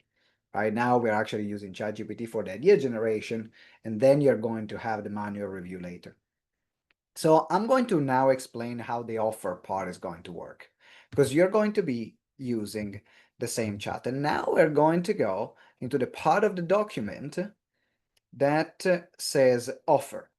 So we have done the part of the document of the avatar. Now it's time to create the offer. And I want to spend about 5 minutes explaining how this prompt works. And then we are going to start doing this together. So the first prompt is the setup. When you are asking ChatGPT to do something, it's important to give them clear instructions. This is who you are. This is how what I want you to do. Because you are shifting context from one task to another. So we are going to set it up. And in the setup, we are only asked to start by giving us an idea about what could be an offer to sell. Something that is easy to understand, something that is easy to buy, and that will help my ideal clients to make meaningful progress. Give me 3 different options that I can consider. So what we're asking here in this particular part is that we're only asking ChatGPT to give us 3 different options. What are some of the things that I could sell? Now, of course, you've made a decision earlier between an introductory or a core offer. If you've decided to use an introductory offer, you're going to put introductory offer. If you decide to put core, then you're going to select core. And then after this prompt, then we are going to move into the individual prompts to finding the purpose. You remember earlier, I gave you the different steps of creating an offer. So we have the purpose, the benefits, the delivery, the bonuses, the price, and the upsell. And then we are bringing everything together. So we're going to do this particular process together. And you're going to put the prompts in sequence. So we're going to start just with the first prompt. And then I'm going to tell you when you're going to use the second prompt. Now, if you're someone that uses ChatGPT, you're very quick, you understand prompting very well, you don't want to wait for my instructions, you can go ahead on your own. But if you're unsure and you want to follow the process, just follow my instruction and put the prompt only when I tell you to put the prompt in. Okay, that's completely up to you depending on your level of skills with ChatGPT and how many times you've done this process, how well you understand offer creation and so on. But so I'm going to spend some time actually explaining what these prompts are, because I also want you to understand how to think about offer creation, not just copy and paste things. Because if you understand, you're able to use it better also for the future offers that you're creating. Because my goal now is not only to teach you how to use webinar, but also to teach you how to use AI to facilitate and to help you make your business easier. Right? These are the things that I do in my business every single day when I create offer, when I review offers for my client, when I create webinars for my client. And that's why I decided to bring them in this course, because I've been able to really work in a more efficient way by implementing those processes. And then also by seeing this might give you even an idea. Say, oh, maybe there are some things that I'm doing manually for my clients that I could actually use AI to help them in the delivery and how I serve them. So the first thing I want you to do is to take the first prompt. Now, and you're going to copy and paste the first one from act as a business consultant specializing in creating offers. I want you to sell you're going to decide and to select if it's going to be introductory or core. And then you're going to take the full prompt until give me 3 different options I can consider, and I will pick one. And you're going to paste it into your same chat that you have developed. So for example, this was the prompt that I did when I was doing the test. Do it, and when you're done, when you get the results, now read the 3 options and then decide to pick one that you find, oh, I think I would like to deliver this particular option. This sounds really exciting to me, or this makes sense to me. If you're not happy with any of the options, you can always ask ChatGPT, give me 3 different options. Right? So if you're not happy what ChatGPT gives you, you can find other options. I'm gonna give you about, we have 3 to 5 minutes for this exercise. I'm gonna give you 3 minutes. After 3 minutes, I'm gonna check in, and then I'm gonna ask you if you need more time. So you can start. If you have any question, put them in the chat. But your goal is to get the 3 different options like I got here. You're going to have 3 different options.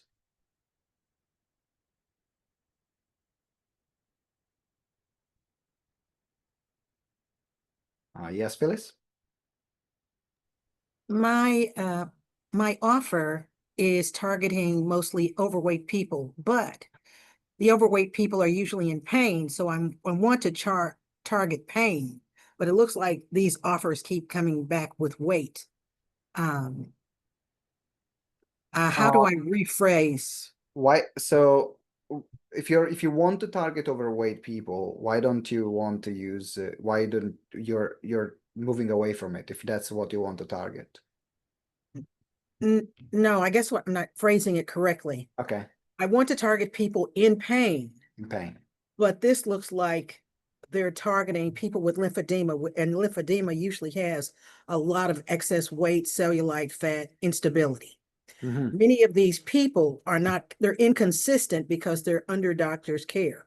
I get to Yeah. keep some of them can help transform, but they're not my largest population. Yeah.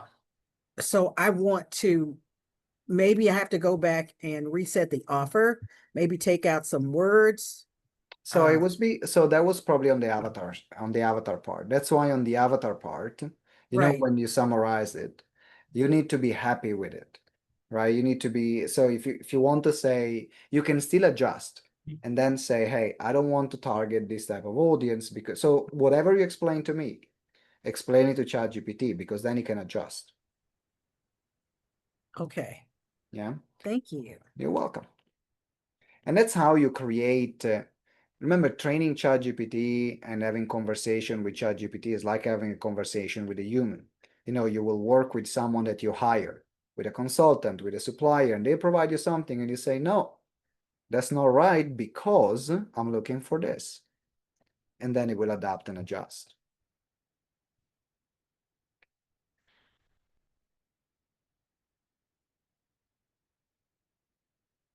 Yeah, Gary, because in that case, you already had your introductory offer. So absolutely.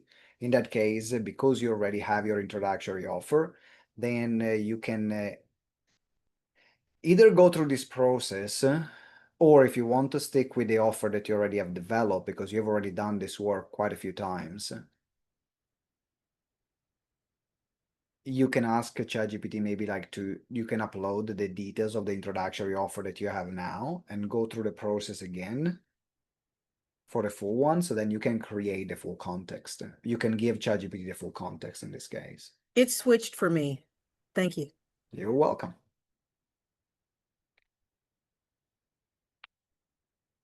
Yeah, good. Exactly. So in that case, if you want to adjust the offer to your clients and say, okay, how can I adjust the wording? This is a plan. This is something that you're going to develop clarity on what the offer is going to be like.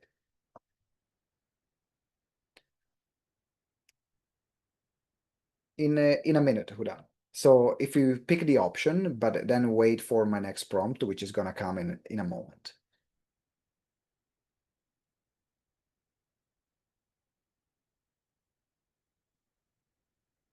When everyone is done and you're happy with the option and you have selected your option, Just in your mind, and not write it down yet.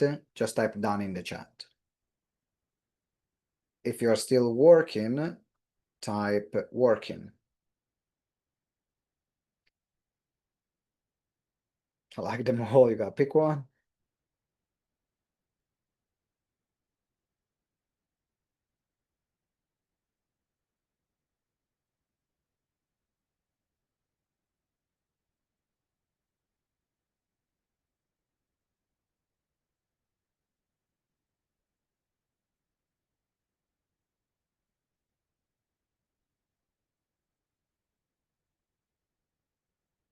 That's good. I'm gonna give you another couple of minutes.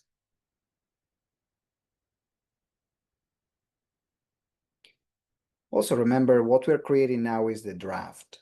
You will have 5 days to refine it. You will have 5 days to refine it because you will need to, you will have until Saturday to submit it. Till the end of Saturday to submit it. So what we are doing here is to create a draft, the first draft, then you can take your time, review, validate, put together, so then I can give you feedback. Yeah, Huda, you can ask it to make a combo between two. It's like, oh, how would you combine two? How would you combine this and this one in one offer, in one simple offer? Yes, absolutely. You can do that. If you have two ideas that you like.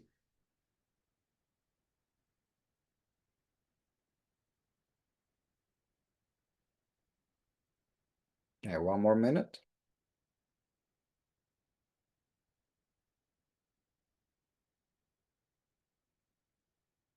All right, Amanda's choices. All right, that's good.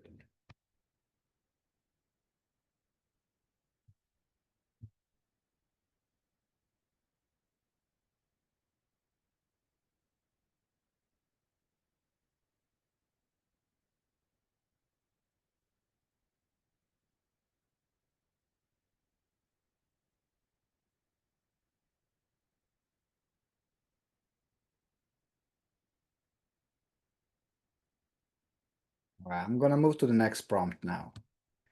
Once you've made your mind and chosen the first option,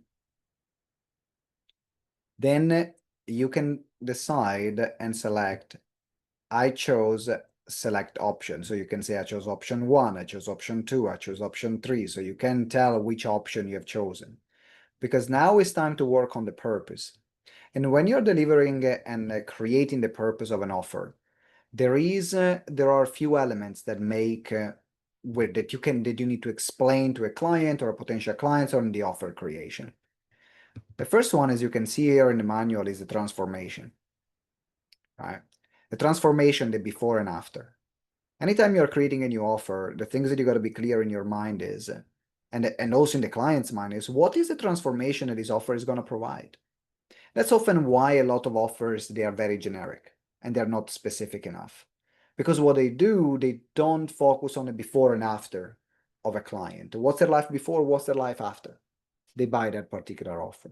So that's why the first part is the transformation. A great offer is also an offer that solves the biggest current pain. If you think about it, they're attending a webinar, they have a problem that they need to solve. If you don't address which one is the most urgent problem that they have, they will leave the webinar buying something else. People buy what's relevant for them, what's important for them right now. Then the other thing that is important when you're thinking about the purpose of an offer is what does the future looks like? If I'm buying something from you and you want to sell me something, I need to understand how is my life going to be better? What's my future going to be like? Whether it's for my business, whether it's for myself, that is going to make, that is going to be like after I buy your offer. If I spend this money, what's my return? And then there is one part that is often overlooked when people think about offer creation, which is relevancy and currency. We make buying decisions based on the social, political, economic situation around us, a technological situation around us. And our buying decision changed based on that. In moments of peace, human being has a certain buying behavior. In moments of instability and uncertainty, human beings have a different buying behavior. New technologies come in and there is a disruptions. People have a different buying behavior, and so on. And so the other question is, how is it relevant in the current socioeconomic and technological context, and taking into account the life and the responsibility of my ideal client? How does my offer fit in?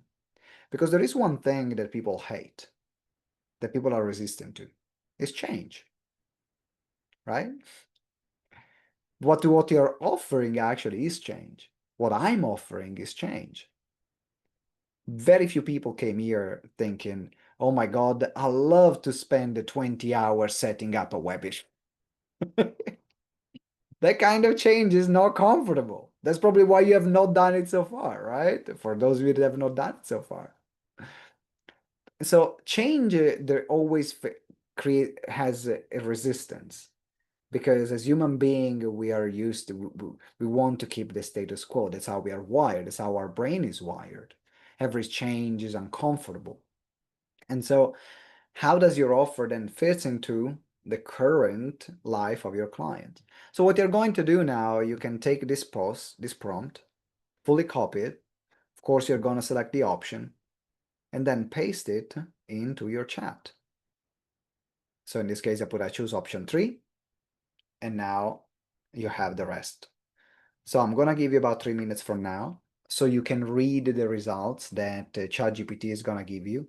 Again, anything that you're not happy with, like ChatGPT, no, I'm not happy with that. Changes to that. Hey, can you modify this part?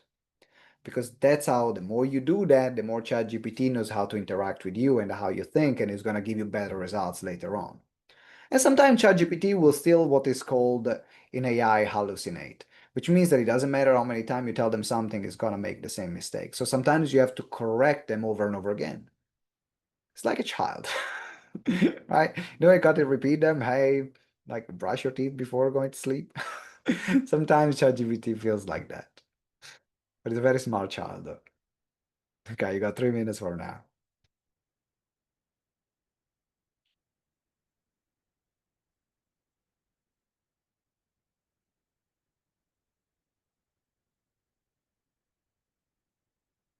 And when you're done and when you're happy with what you've read, so which means that I'm really happy with what I got, just type down in the chat so then I have a sense.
I got 2 more minutes, so when you're done, type done.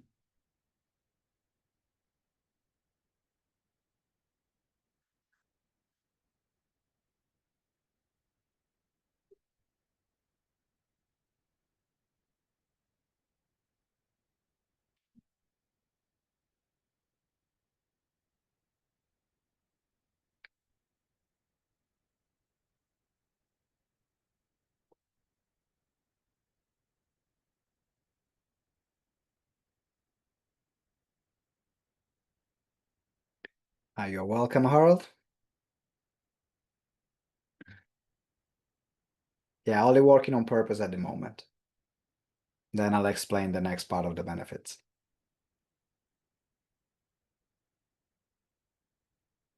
Again, Gary, as you've done it already, if you want to move forward, you can.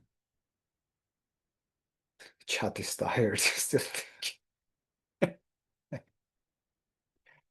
If you find that ChatGPT becomes quite slow and is still thinking, then refresh the page. Like the chat is still saved.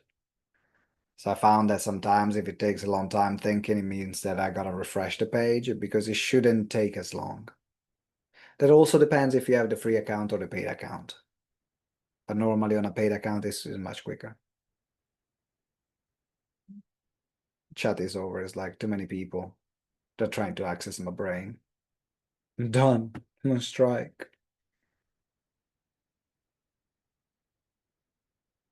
All right, I got last 30 seconds. Remember, you can still go back and review things, modify things. You can go through this process again. You go till Saturday.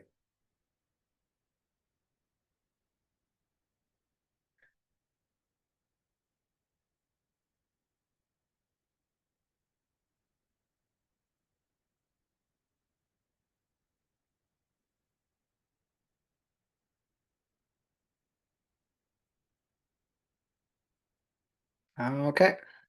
All right. Time's up. And I'm going to move to the next prompt. If you're still working on this one, then you can continue adjusting this one. I'm just going to move to the next one and the explanation. The next part are the benefits. Benefits, people.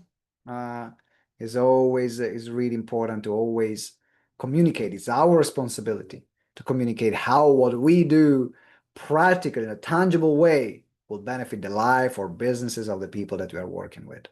So here, there is nothing to add. You can take this full prompt. Now write the full benefits of the offer. First, write the one big win that is going to make the difference. This is a fundamental concept to understand in offer creation. When we live in a noisy world, there is a lot of overwhelm. Overwhelm is the kind of common feeling right now that the majority of human beings are experiencing. And so if you take too long to explain how your offer is going to help them, they're not going to buy. It's going to be very, very difficult to sell immediately. And so the goal is to identify one big win, one sentence that it really summarizes what the offer does for your client. For example, for me is create and launch your high converting webinar in 14 days. It's very clear. It's one big win. You're going to have your offer, your webinar, and you're going to launch it in 14 days. I can deliver it in a sentence and people will understand what this offer is going to do for them. And then the other thing that you need to understand, that you need to communicate in terms of offer, is how it's going to help them save time. How it's going to help your clients make more time. How it's going to help them save money. How it's going to help them make money. And how is it going to improve their quality of life in a practical and tangible way. These are the key purchase drivers. They're called key purchase drivers. People buy for only basically these are the reasons why people buy. Because they want to save time, save money, make money, improve their quality of life, and in a practical way, right? So what you're doing, you're now going to take this prompt, copy it, paste it on your ChatGPT, again, and you will have it. And then I want you to read it. If there is something that it needs to modify, you can modify it. If there is something that you're happy with, then just leave it as it is. I'm going to give you 3 minutes for this part. When you're done, again, with this part and you're happy, just type done.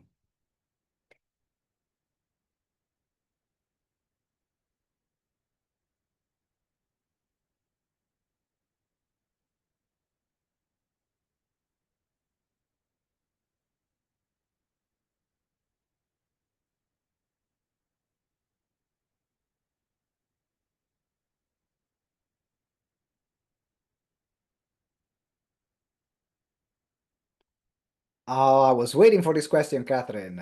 I was waiting for it. I always get it. Thank you for asking.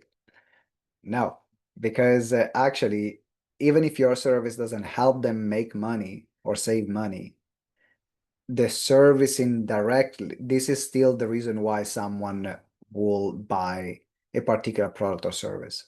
So even if I use something different, let's say that I'm buying an air fryer, right? I'm buying an air fryer. An air fryer, how is an air fryer gonna help me make money? Well, because instead of cooking, I can chuck things in the air fryer, get them ready in a few minutes, and close my sales deal. If I'm the ideal clients, which is an entrepreneur making sales. You can see how an air fryer now links to making money. And it's our responsibility to communicate that in our copy. So absolutely not. You keep it there. Even if your offer doesn't help them directly make money or save money. It's always worth it, because some people, like if you think about why I buy something, because I want to have a return on investment. I want to have a return on investment on my money. I want to have a return on investment on my time. And the more connections we can make them to all of these areas, the more valuable now the offer is. And that's why a lot of offers, actually, people don't see the value in them, because they don't communicate those things. But you know better. And so after this course, you know that it's your responsibility to communicate how anything that you can sell helps them make time, make money, save money, and improve quality of life. Did I answer your question, Catherine?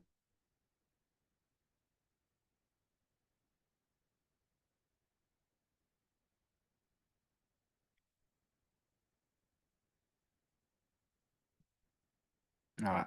Everyone, when you're done, type done. There are things you gotta change. You can change them.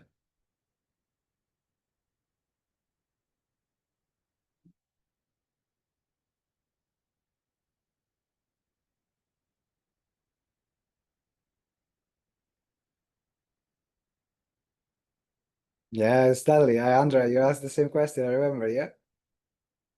Okay.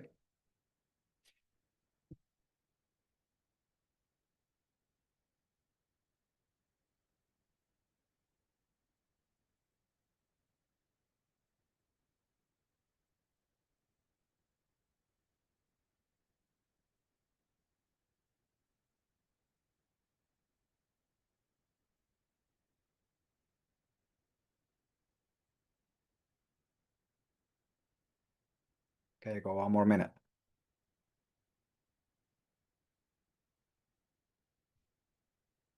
When you're done, type done in the chat.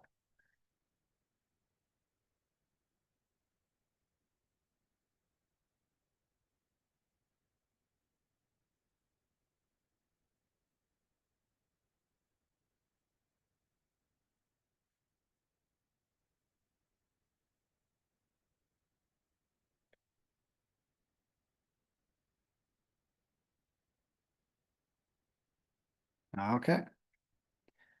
I'm gonna move to the next prompt.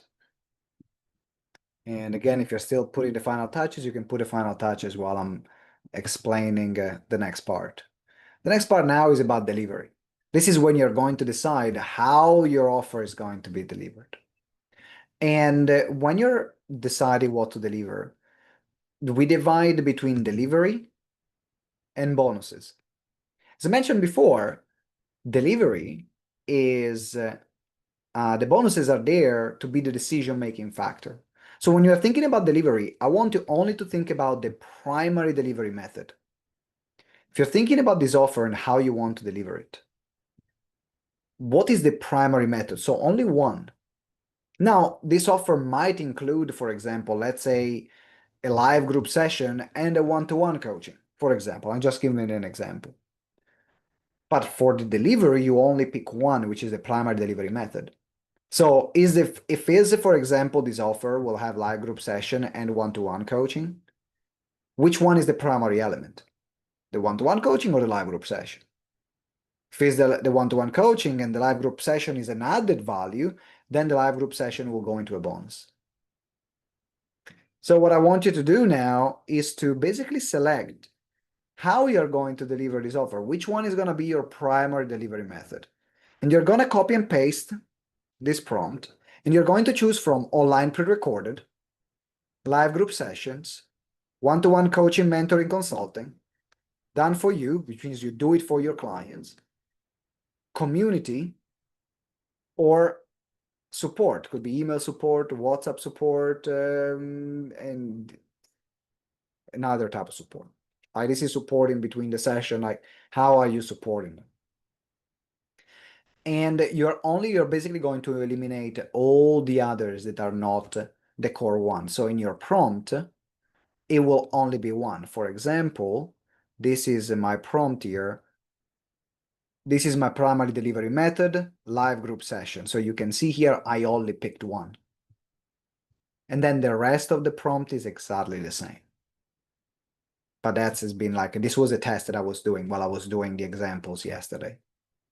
The definition of community can be a WhatsApp group community. It can be a Facebook community. It can be a community on a different platform. Community is a part where you bring people together, right? Where there is a way where they can interact. And some offer, their primary offer is actually a community, like you join a community. And then they might have like training or one-to-one sessions or something else on the side, which is the bonuses. But the core is about bringing the right people together. So that's what I mean about community. So what I want you to do now is to take this. You're going to take the full prompt, select your primary delivery method, copy and paste it into ChatGPT. Now, at that point, Huda, as you have been trained in a particular way, when you said, where do I add some of the specifics where I've been trained on, I didn't put it on the prompt, and that's a really good question, actually. But that's where you can add. You can add after the prompt an extra sentence, say, I've been trained in EFT, this, and I want this to be part of how I deliver the offer. So that's if you have a specific training methodology that you are using to support your clients, that's also the part that you can add here in the core and the bonuses. So I'm gonna let you do it. Again, 3 minutes. When you're done, type done. Any question, I'm gonna answer them now.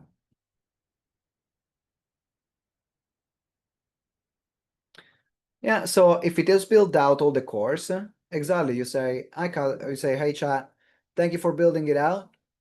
Actually, I already have the entire course, and these are already the modules. Can you give me feedback on how I can make it better, or if there is any change? That's also what you can do, Catherine, in that case.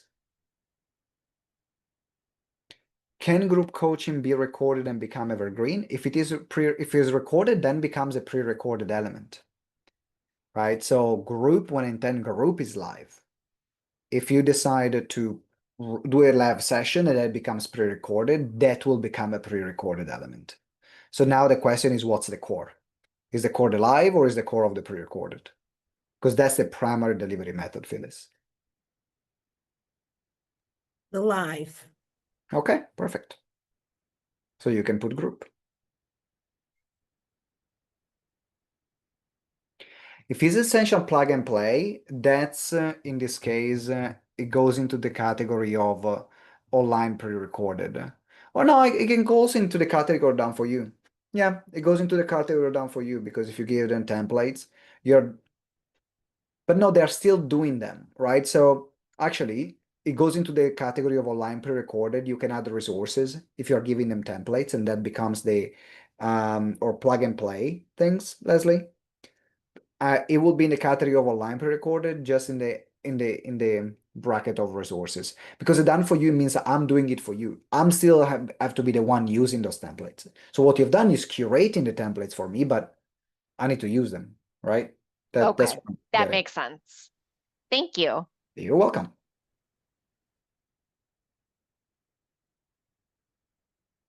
All right, thank you, Andrea. When I offer, so Mia, if you say that you offer also community and support, they will go into the bonuses in the next prompt. So just focus on the primary one, because you will see actually the next prompt, which is going to be about the bonuses.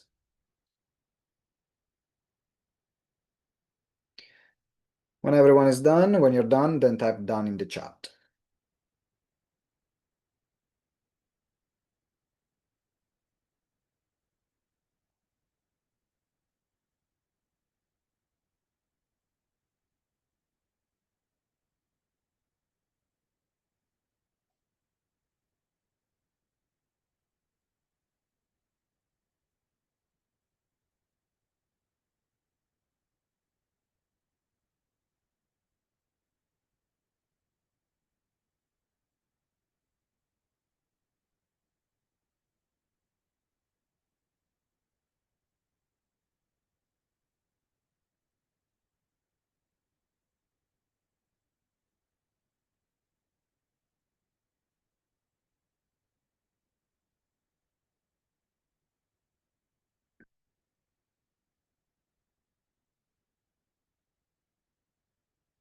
That's completely up to you, Mia.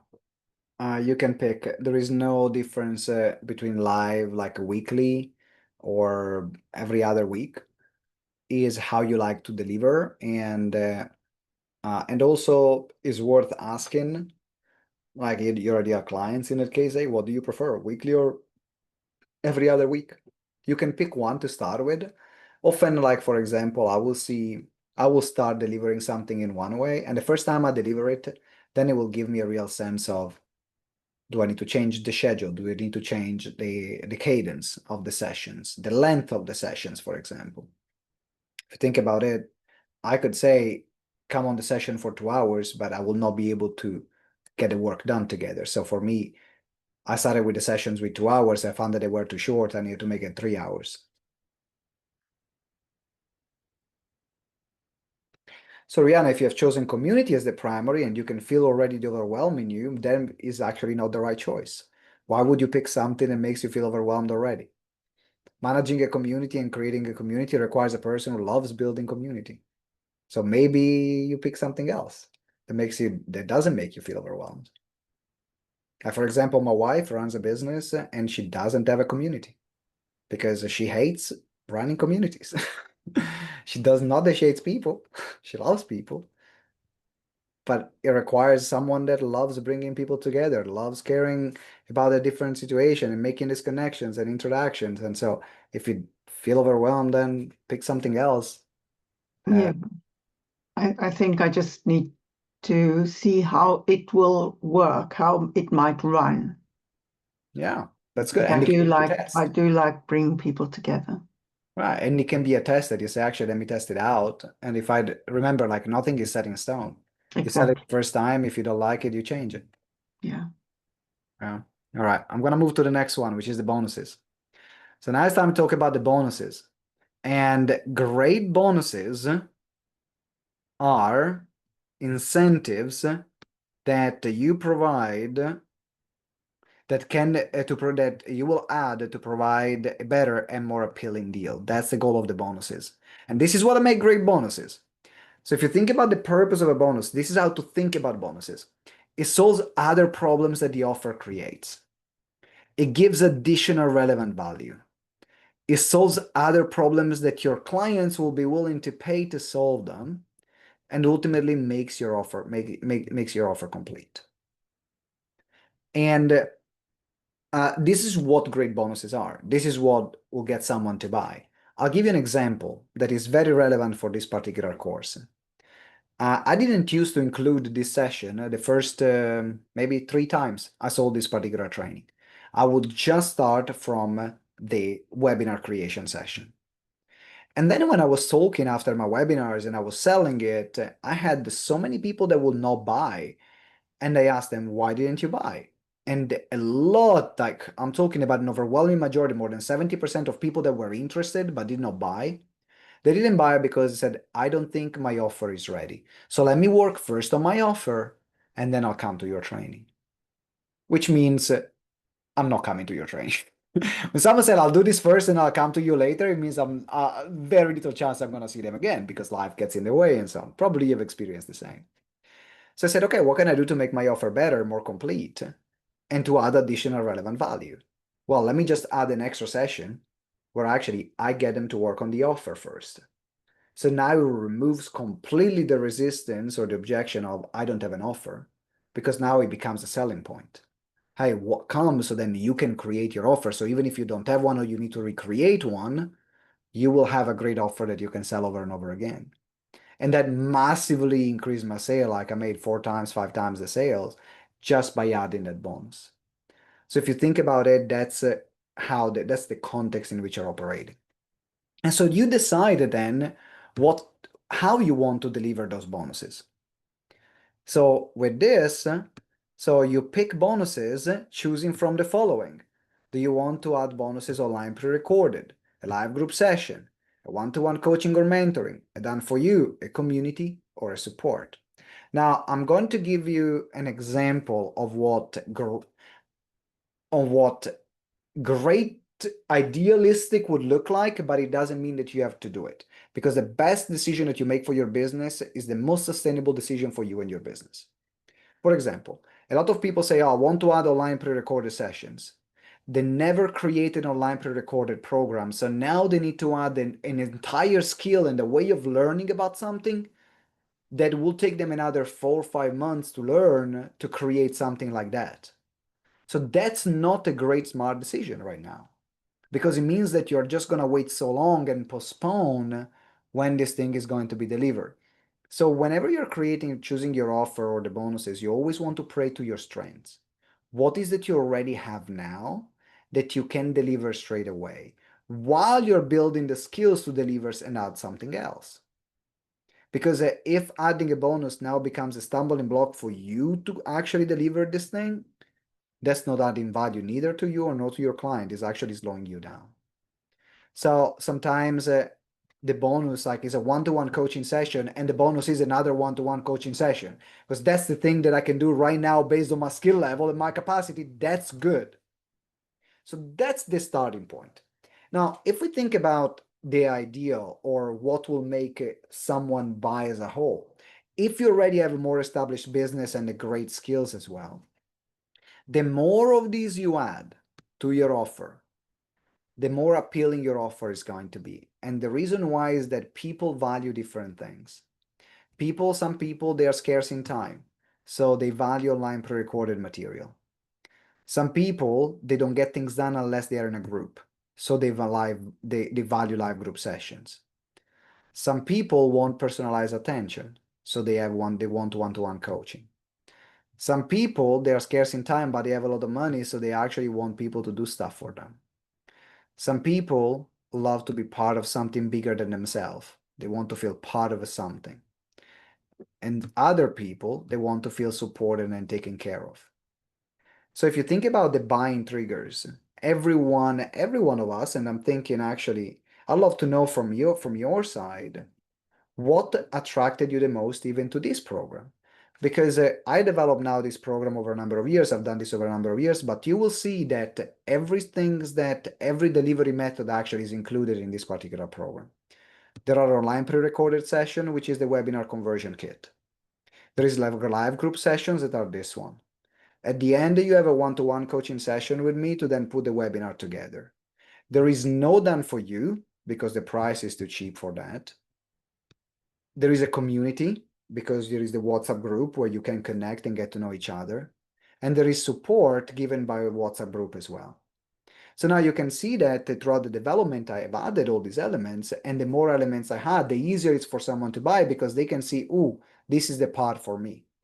But it requires a certain level of business and a certain level of skills to be able to pull this off. So don't grow into that if you're not there yet. Don't make your life more difficult. Which actually I would love to know from you, which of all the elements of the webinar conversion accelerator were more appealing to you? Was it the live group session, the pre-recorded, the one-to-one at the end, the community, or the support? I'd love to know. Let me know in the chat. I'm curious. Because that says something about you and how you like to experience and how you like to buy.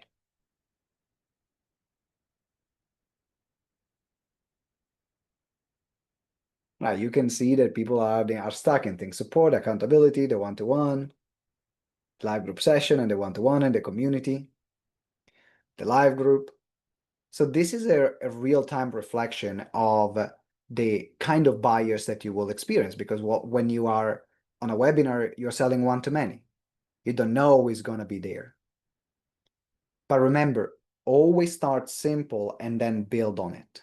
And then build on the next, build on the next, build on the next. And that's how you can create great offers, only if you want to. Because some people, they say, no, actually, this is not for me. I don't want to do that. And that's okay. Is your business. You decide to deliver what you want to deliver. So what you're going to take now is to take this prompt. If you have not done it yet, now it's time to add the bonuses. You are going to select between those bonuses, which ones are you willing in terms of delivery methodology to deliver that you know 100% you can deliver right now. Don't make your life more difficult for yourself. Don't look at what you could deliver, but what you can, and you know 100% you can deliver right now. And you pick 1, two, three, four. That the more you pick, the more complex the offer is, the more there is to deliver. So again, look at yourself and be honest with yourself. What is my skill level? What is my level of capacity? If you're starting out, making it super simple. One bonus. That's it. If you already have elements that you can put together, you can put together different elements. So I'm gonna give you 1 minute, 2 minutes to do that. And you put it into ChatGPT. And then you're going to have your next prompt. Again, read it, see if there is something that needs to change. And then when you're done, type done in the chat.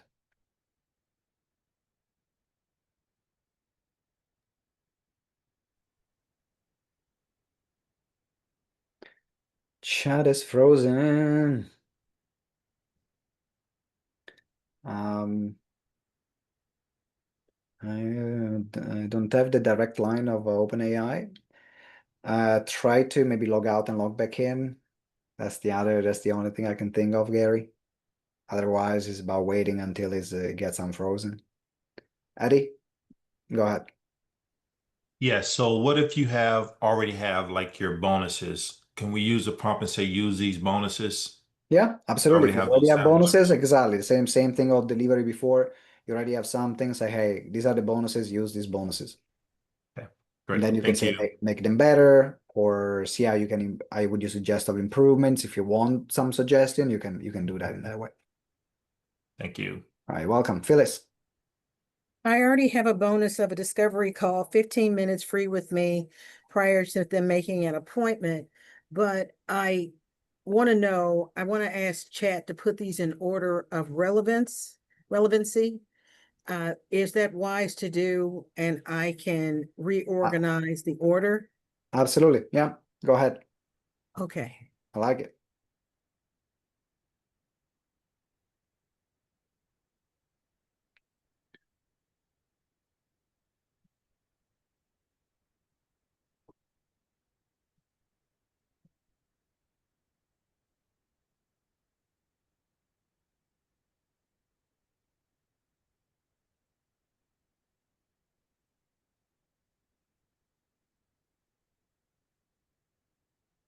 Now, when you're done, type done in the chat.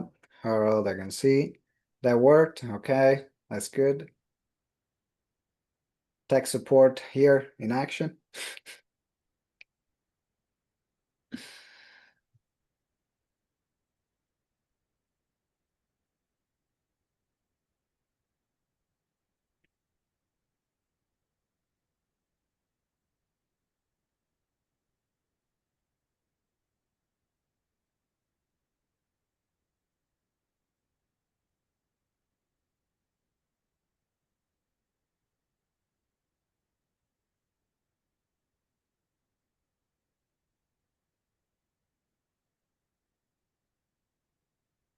Phyllis, did you have a question or was that still the same hand raise from before? Okay. Okay, 1 more minute. Remember, you'll have time to go through, to refine it until Saturday. Here's about getting it done.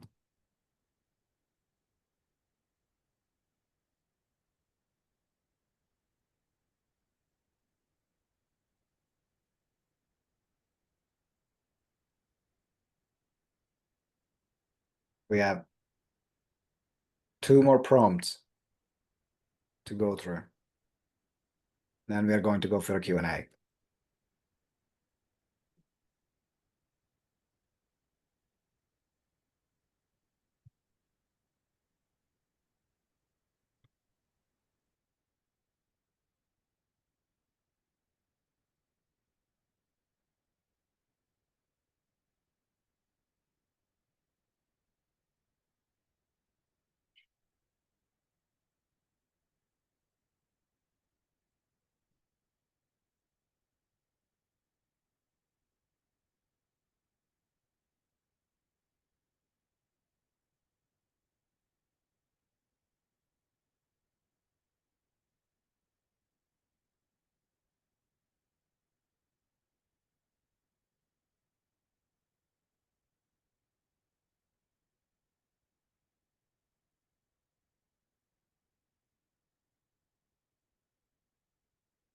When you're done, type done.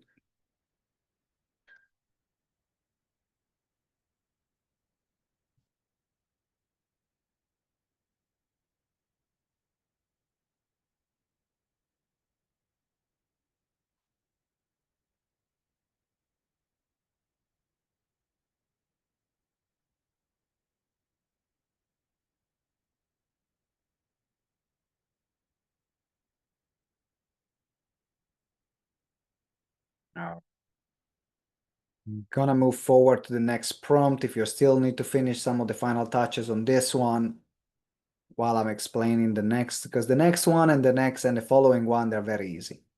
So I can go actually explain them two in one. Because the next two, they are like one on the price and the other one on the upsell. So I'm gonna go through these two prompts. And the first one is price. Price, people. Ultimately, you're not selling often something that has a physical cost attached to it. I'm happy that you're getting excited. It's fun. I've worked until 1 a.m. yesterday evening to finish this, so I'm happy that it's working. I was gonna stay up anyway because I was watching the NBA final, which finished at 4:30, but that's another story. So I had to find a way to stay awake and put the final touches. So the price is based the price you choose because price is very different. Price is so personal. That's why there is not a one way to look at pricing. Price is different depending on your level of business. If you're starting out or if you're very experienced already, price changes based on your target client and your target audience. Price changes based on your confidence in selling and your ability to sell. And so that's why I give different options in terms of pricing. You can see that based on the target audience and what's included in the offer, how much would you suggest charging? I am, and then you pick starting out or good at what I do, but not many know me, or establishing my industry with plenty of testimonials. You can pick one of these three. Because depending on where you are in your business will determine also what price you can charge. And then give me three prices based on my level. Minimum, medium, and maximum. What you're going to do, you're going to use any of these as a suggestion, and then you'll pick the one that you feel more comfortable to charge.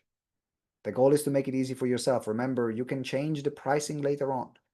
But the goal is to make a commitment to a price or idea of a price. And remember, you can change it until Saturday. But that's what I want you to do.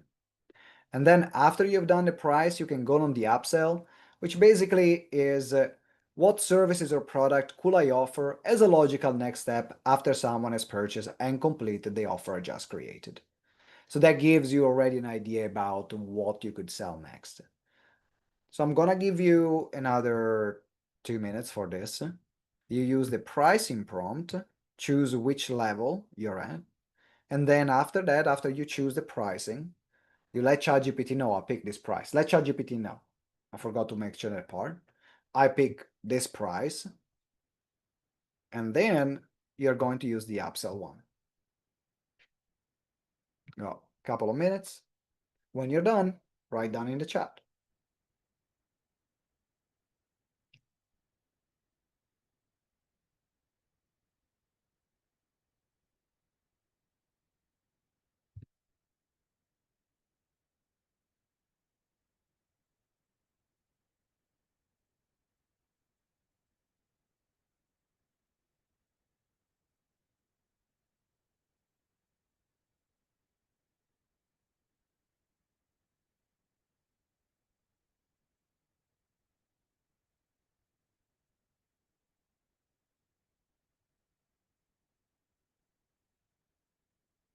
That's good, Andrea.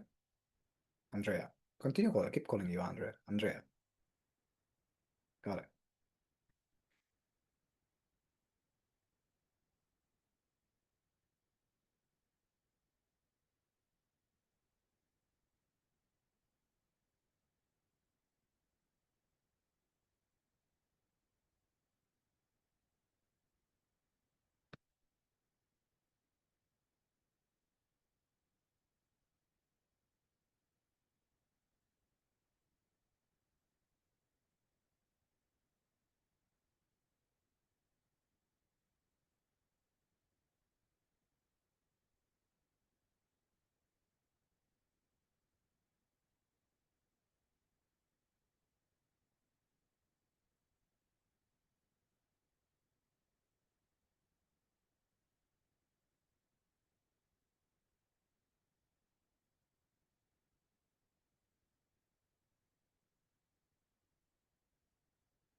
Now remember that also this needs to be a price that you feel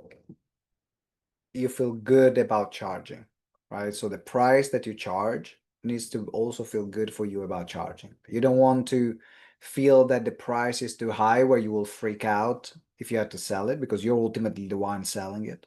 But also you don't want to feel resentful because you think it's too low. Like it needs to be a sweet spot when you're like, okay, I like this price. I think it's fair for the clients and it's fair for me. Why did he price me so low? Okay. So in that case, Phyllis, I think it's a good conversation that you can have with chat about actually, I love to change my pricing because this is what I would love to charge. Now remember, ChatGPT is making assumption based on the client, based on the industry, based on introductory offers, but ultimately it's your business. So is a suggestion. It's not the one that you pick. Because for example, someone would recommend me to charge 47 for this workshop. I will never do it. I think the 397 is already too cheap, right? In fact, I'm making the price 1,000 now. So it's about you also being comfortable with that price. And also, that was good. Good job, Gary. Okay. So here's what's gonna happen next. This is gonna be your next steps. I'm gonna tell you right now what the next step is going to be, because this is what you're going to get ready for next week, and then we are going to open a Q&A with sharing about this process. So we'll have around 15 minutes for that. But what you will need to do is to use this prompt to bring in everything together. This is once you go back and forth with ChatGPT and you find the offer, so you have the next 5 days, you're now going to use the prompt about bringing everything together that is going to give you a full summary of your offer, including all the information in this chat. This is what I'm going to give you feedback on, or mainly what my chatbot is going to give you feedback on. I got an entire chatbot that is trained on my material and how we give feedback on offers. So you will receive your feedback through the ChatGPT bot that we have trained specifically on our material. There's hundreds of hours coaching calls that we've put in on transcripts, in offer creation. So you know that whatever feedback you're going to give is actually probably even better than the one that I could give you right now. And then this is a bonus prompt that you can write like a full copy of an 800 word sales page to sell the offer mentioned. But this is just to play. You will not need this one. The one that will be important for me to know is to have is the bringing everything together. Because then what you're going to do is you are going to go into Padlet, and on Padlet you will have upload your offer worksheet here. And that's where you're going to upload it. Right, so you will take the offer worksheet with the summary. I just need a summary, okay? And you will upload it there with your name on top. I'll give you an example.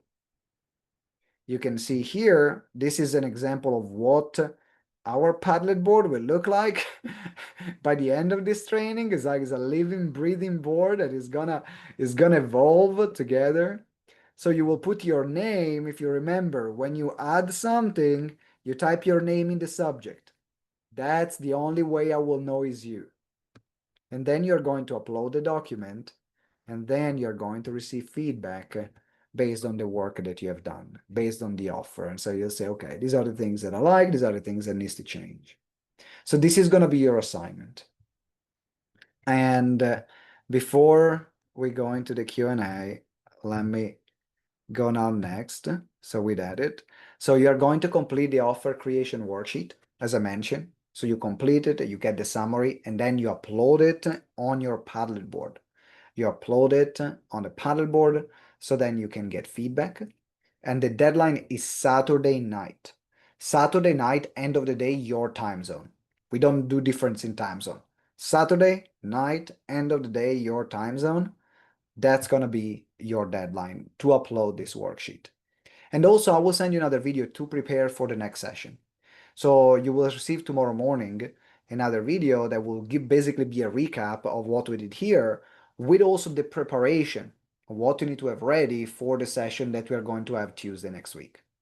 So this is what's going to happen. And then if you want extra support and you say, actually, while I've been doing this process, actually, I think I would love to talk this through. I don't think I'm clear enough about my business, and I don't think at my current level of awareness in my business, I can make the most of this program. There is an option for you to have a one-to-one coaching session. So you can upgrade and book your VIP experience to a one-to-one coach. It's maximum 5 people. And the price for the coaching section is $600, and you will have 2 sessions of 45 minutes that you can use throughout this particular program. So if you now this felt too much of a stretch, that you say, actually, I don't think I can make the most of this program. I love to bounce ideas. I love to have my coach working with me. 2 sessions throughout the program, and then you will still have the session one-to-one at the end with me. Then it will help you make the most of it. In particular, if you think that there is deeper work that needs to be done in your business or deeper clarity that you would like to have, this is a great one. This is a great option for you. If you want to upgrade to your VIP experience, then all you need to do is to go on our Padlet board, which you'll see here, and there is on top an option. Get our webinar coach to work with you for 30 days. You'll click there, there is a payment link. If you have any question as well, if you want to know if this is right for you or not, you can send me a message on WhatsApp. Now you have my WhatsApp number as you're part of that group. Very responsive, and I can tell you, hey, I think you should have it, or I think no, it's a waste of time. Like, don't do it. Just continue with the course. But that's an option for you to enrich your experience. And in particular, if you want to go deeper on certain aspect of your business for what concerns the clarity of your offer or your webinar, making the most of this program, then this is an option that you can take. With this, I'd love to go into a Q&A. We got about 10 minutes. So I'd love to know, in particular, starting from people that have not spoken yet, you can either ask a question or share an aha moment, and a highlight that you had through this particular session, because what you have done in about 3 hours is something that a lot of people will take 6 months to do. So give yourself a pat on the back. And if your brain is a bit fried right now, you can see mine is as well. If your brain is a bit fried right now, it is absolutely normal, because there is a lot of work that has been done. So congratulate yourself. Great job. And I'll allow to go and share either questions that you might have or aha moments that you would like to share.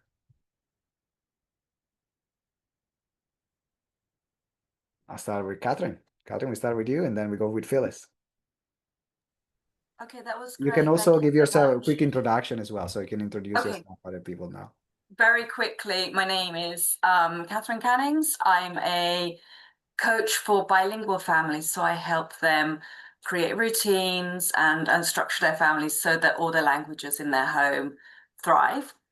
I'm based in Madrid, in Spain. And my question is, thank you very much, it was great. Very, very interesting. My question is, can I deliver one of the bonuses, say a one-to-one call, as a time-limited bonus within the webinar? Is that a good idea? Yeah, it will be revealed the next week. Oh, okay. I'm getting ahead of myself. All right. But no, that's absolutely yes. But that's what the bonuses are, right? They are incentives that will have either a time limit or a quantity limit. And they need to be real. There needs to be real, like because what people don't like is fake. And if they feel that is fake, then you lose the credibility with them. But we can put like a real time scarcity or quantity scarcity. Okay, thank you. Right. You're welcome. My pleasure.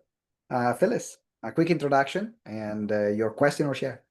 Yes, Phyllis Nunn. I'm a medical massage therapist and insurance provider to the VA. And one of my clients is here right now. And so she's going to be a prototype for me as I continue working on this webinar. And I'd like to thank you because many of the prompts the value of the prompts and giving me those prompts of what to say. And I know that what I sent you initially is really inconclusive because this was so much more thorough. And I'm looking forward to the rest of the journey. And I'm going to sign off. She's a little bit early today, but very inspirational. And she's over here laughing. So thank you very much. Oh, the last question. Upload your offer on the worksheet there. I put that tab, I pinned it to my tabs so that I can pull it up. But you just want my name and you want tonight's homework here, correct? Exactly. So the document and uploading the document with the homework.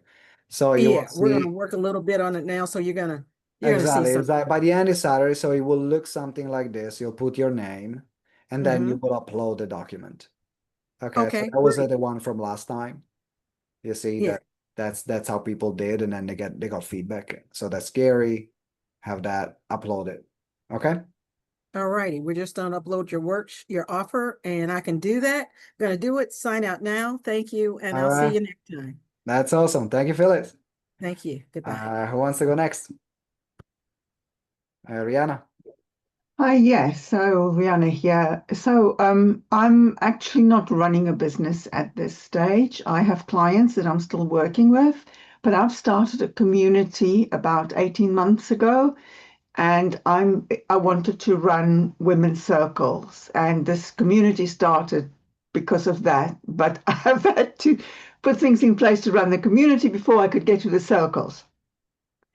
So what I want to share today is I've had ideas for circles and so on. And the reason I'm here is because obviously I want to put the word out there. But I've just been blown away by the variation and the suggestions from chat about what I can do, which I just haven't thought about at all. I've had the, shall we say, the basic thoughts. And chat has just accelerated things for me and has opened up so much more that I can do for a community that feels at times very much displaced. So that's just my observation. So thank you. Thank you for sharing. And that's for me, one of you come here to learn about webinars, you learn a lot about business and thinking strategically about offers, because in anything that you do, there are layers, right? And what I want to go is as deep as possible in every single layer, because that's I think where the biggest transformation comes. And now with ChatGPT or AI is much easier to do that. But remember ultimately that ChatGPT and AI is going to give a bunch of suggestions of what it believes it is right and can be done. Ultimately, you check it with yourself. Oh, absolutely. Do I want to do it? Does it resonate with me? Yes, no, you interact, and the more you do it, then the more it will get to know you. So then it will only suggest things that you are likely to do. And you start that interaction, then you create really a companion that it becomes invaluable for your business. All right, thank you. Thank you, Rihanna. And it's good to see you again. Who wants to go next? I'll go. Yeah, Amanda, quick introduction and the question or share. Well, I'm a leadership coach. I specialize in helping leaders navigate turning points and thresholds. I actually did the whole thing straight away. I wasn't listening, obviously. And so I didn't just do the avatar. I was like rushing through it all thinking, wow, what's chat creating for me? And it actually created a full offer. But then I went back and did it much more slowly and paced, as you suggested, with the intro offer. I mean, it's amazing, totally amazing what it produces with the right prompts. I want to read it over, bearing in mind that I am wanting to build up the speaker arm of my business. So I'm actually just joined the speaker mastermind with Elliot. So I just want to make sure I'm facing in the same direction with both of these. But it just looks amazing. I just want to go through it a bit more carefully. Exactly, and that's why I also give 5 days, because you have time to reflect. Ultimately, it's an offer that you're going to sell, and then at the same time, remember that you can change your offers anytime. Right now, you have the skills, you have the prompts, and so you'll find that if it somehow you sell it and you say, actually, this is not going to the right direction of my business, So what? Change the offer, create another one. This is a test. And I like seeing business as a series of tests, because that's ultimately we don't know until we try. And then we try, we see something, it's like, oh, this works. Okay, cool. Let me implement it in my business. So thank you for sharing, Amanda. Thank you for being here. Thank you. Mia.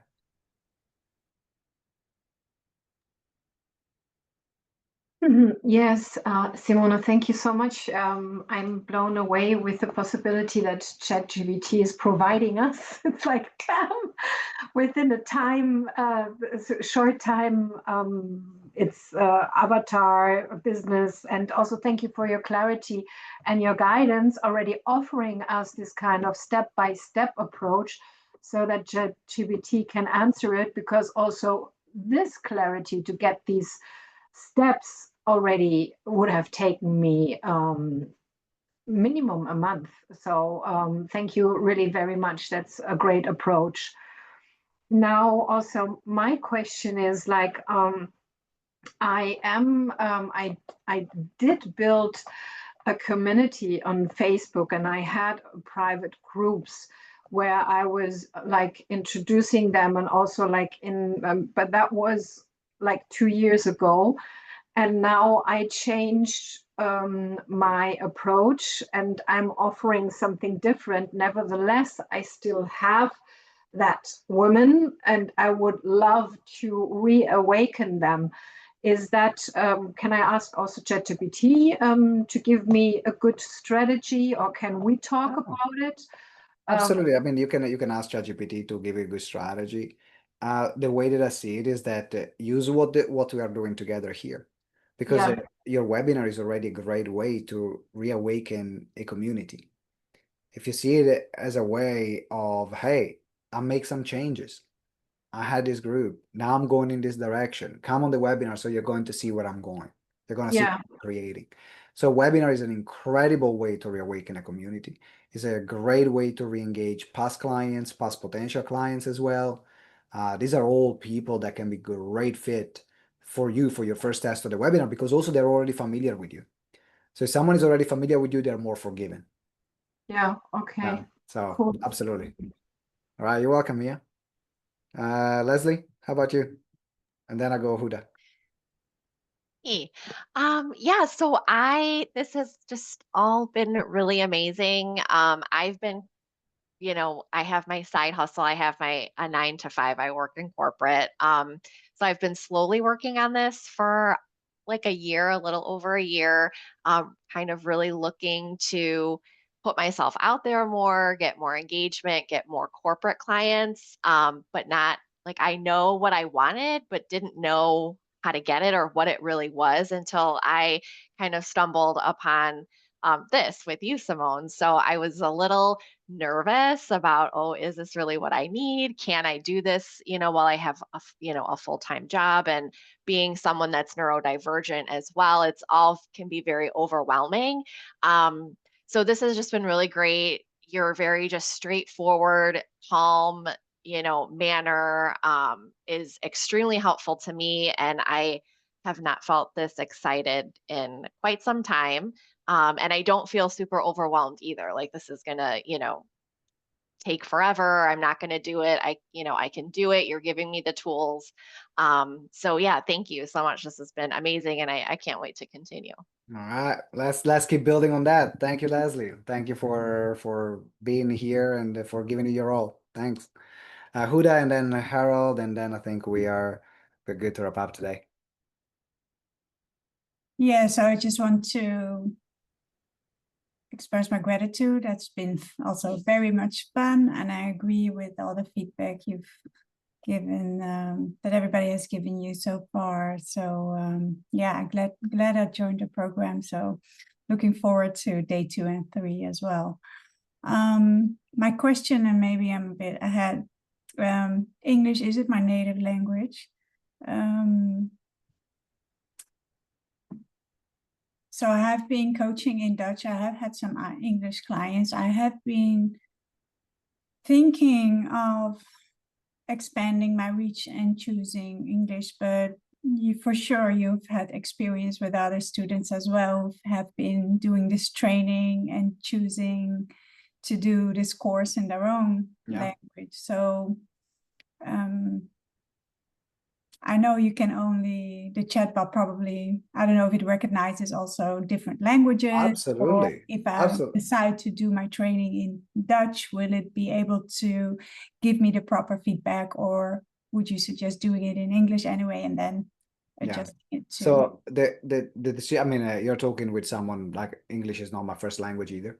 I'm Italian, so and we have a lot of people that are going through the same thing. It becomes a business positioning question.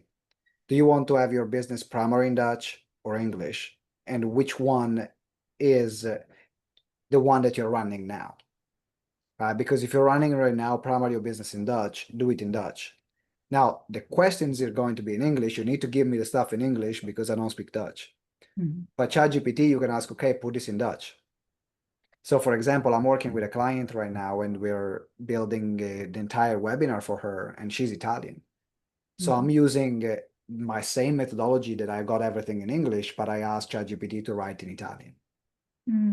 Right, so you can do that interchanging. I think that if your business is mainly in Dutch and eventually you want to move to English, just start with Dutch if that's the core of your business, because also it's easier to start where you're more comfortable as well in terms of communication skill. If it's already a stretch delivering a presentation fully in English, or you don't have an audience that is primarily speaks in English, then stay where your strengths are, and then you can build and evolve as time goes on. Perfect. Okay. Yeah. All right. Good. Thank you, Huda. All right, Harold, over to you. Yes. Thank you very much. Very enjoyable, very enlightening. I especially like your level of energy and authenticity. As I told Lavelda already the other day, it's clear why the two of you are together. Because one couldn't do with a boring partner, right? So that's very plain to see. Absolutely. We got a lot of fun in this house, I gotta say. I'm sure. And sometimes I would just like to watch how your life is going between high-level creative people like that. I posted into the chat who I am, what we do. Basically, we are building a global platform concerning mental health and well-being. There have been 4 suicides in my family since I was 20. So I absolutely know what I'm talking about. And lots of people in the world that have studied and that are speaking at conferences and stuff, they don't know what they're talking about from lived experience because they've been in the subject, but they haven't experienced the subject. So we are building a platform of people that have something to say, and they don't need to be educated to be able to say that. That's why we're creating an offer. If any of you would appreciate being part of a platform like that, where you can present your experience of life and be booked by other people, please get in touch with me before Saturday, because if you tell me what you would like to see in an offer, chances are that 1,000 other people would like to see similar things in an offer as well. So just connect with me on LinkedIn, and if you need any further clarification, I'll be very happy to chat with any of you. So is that the offer, Harold, to clarify for people here to deliver like a training or something for your platform? Is that what you're offering? We would like to be a platform where people who have expertise can share it with our community, can share it with the world through the recorded sessions that we have.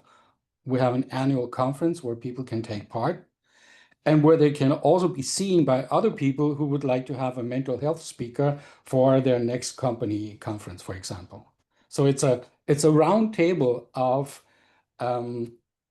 those people that are normally not seen and heard, because I have a feeling that we are hearing the same things about mental health from the very same people that keep saying the very same old concepts all of the time, at a time when on this planet, every 40 seconds, someone ends their life by suicide. And we cannot say that they're all mentally ill, because it's not the truth.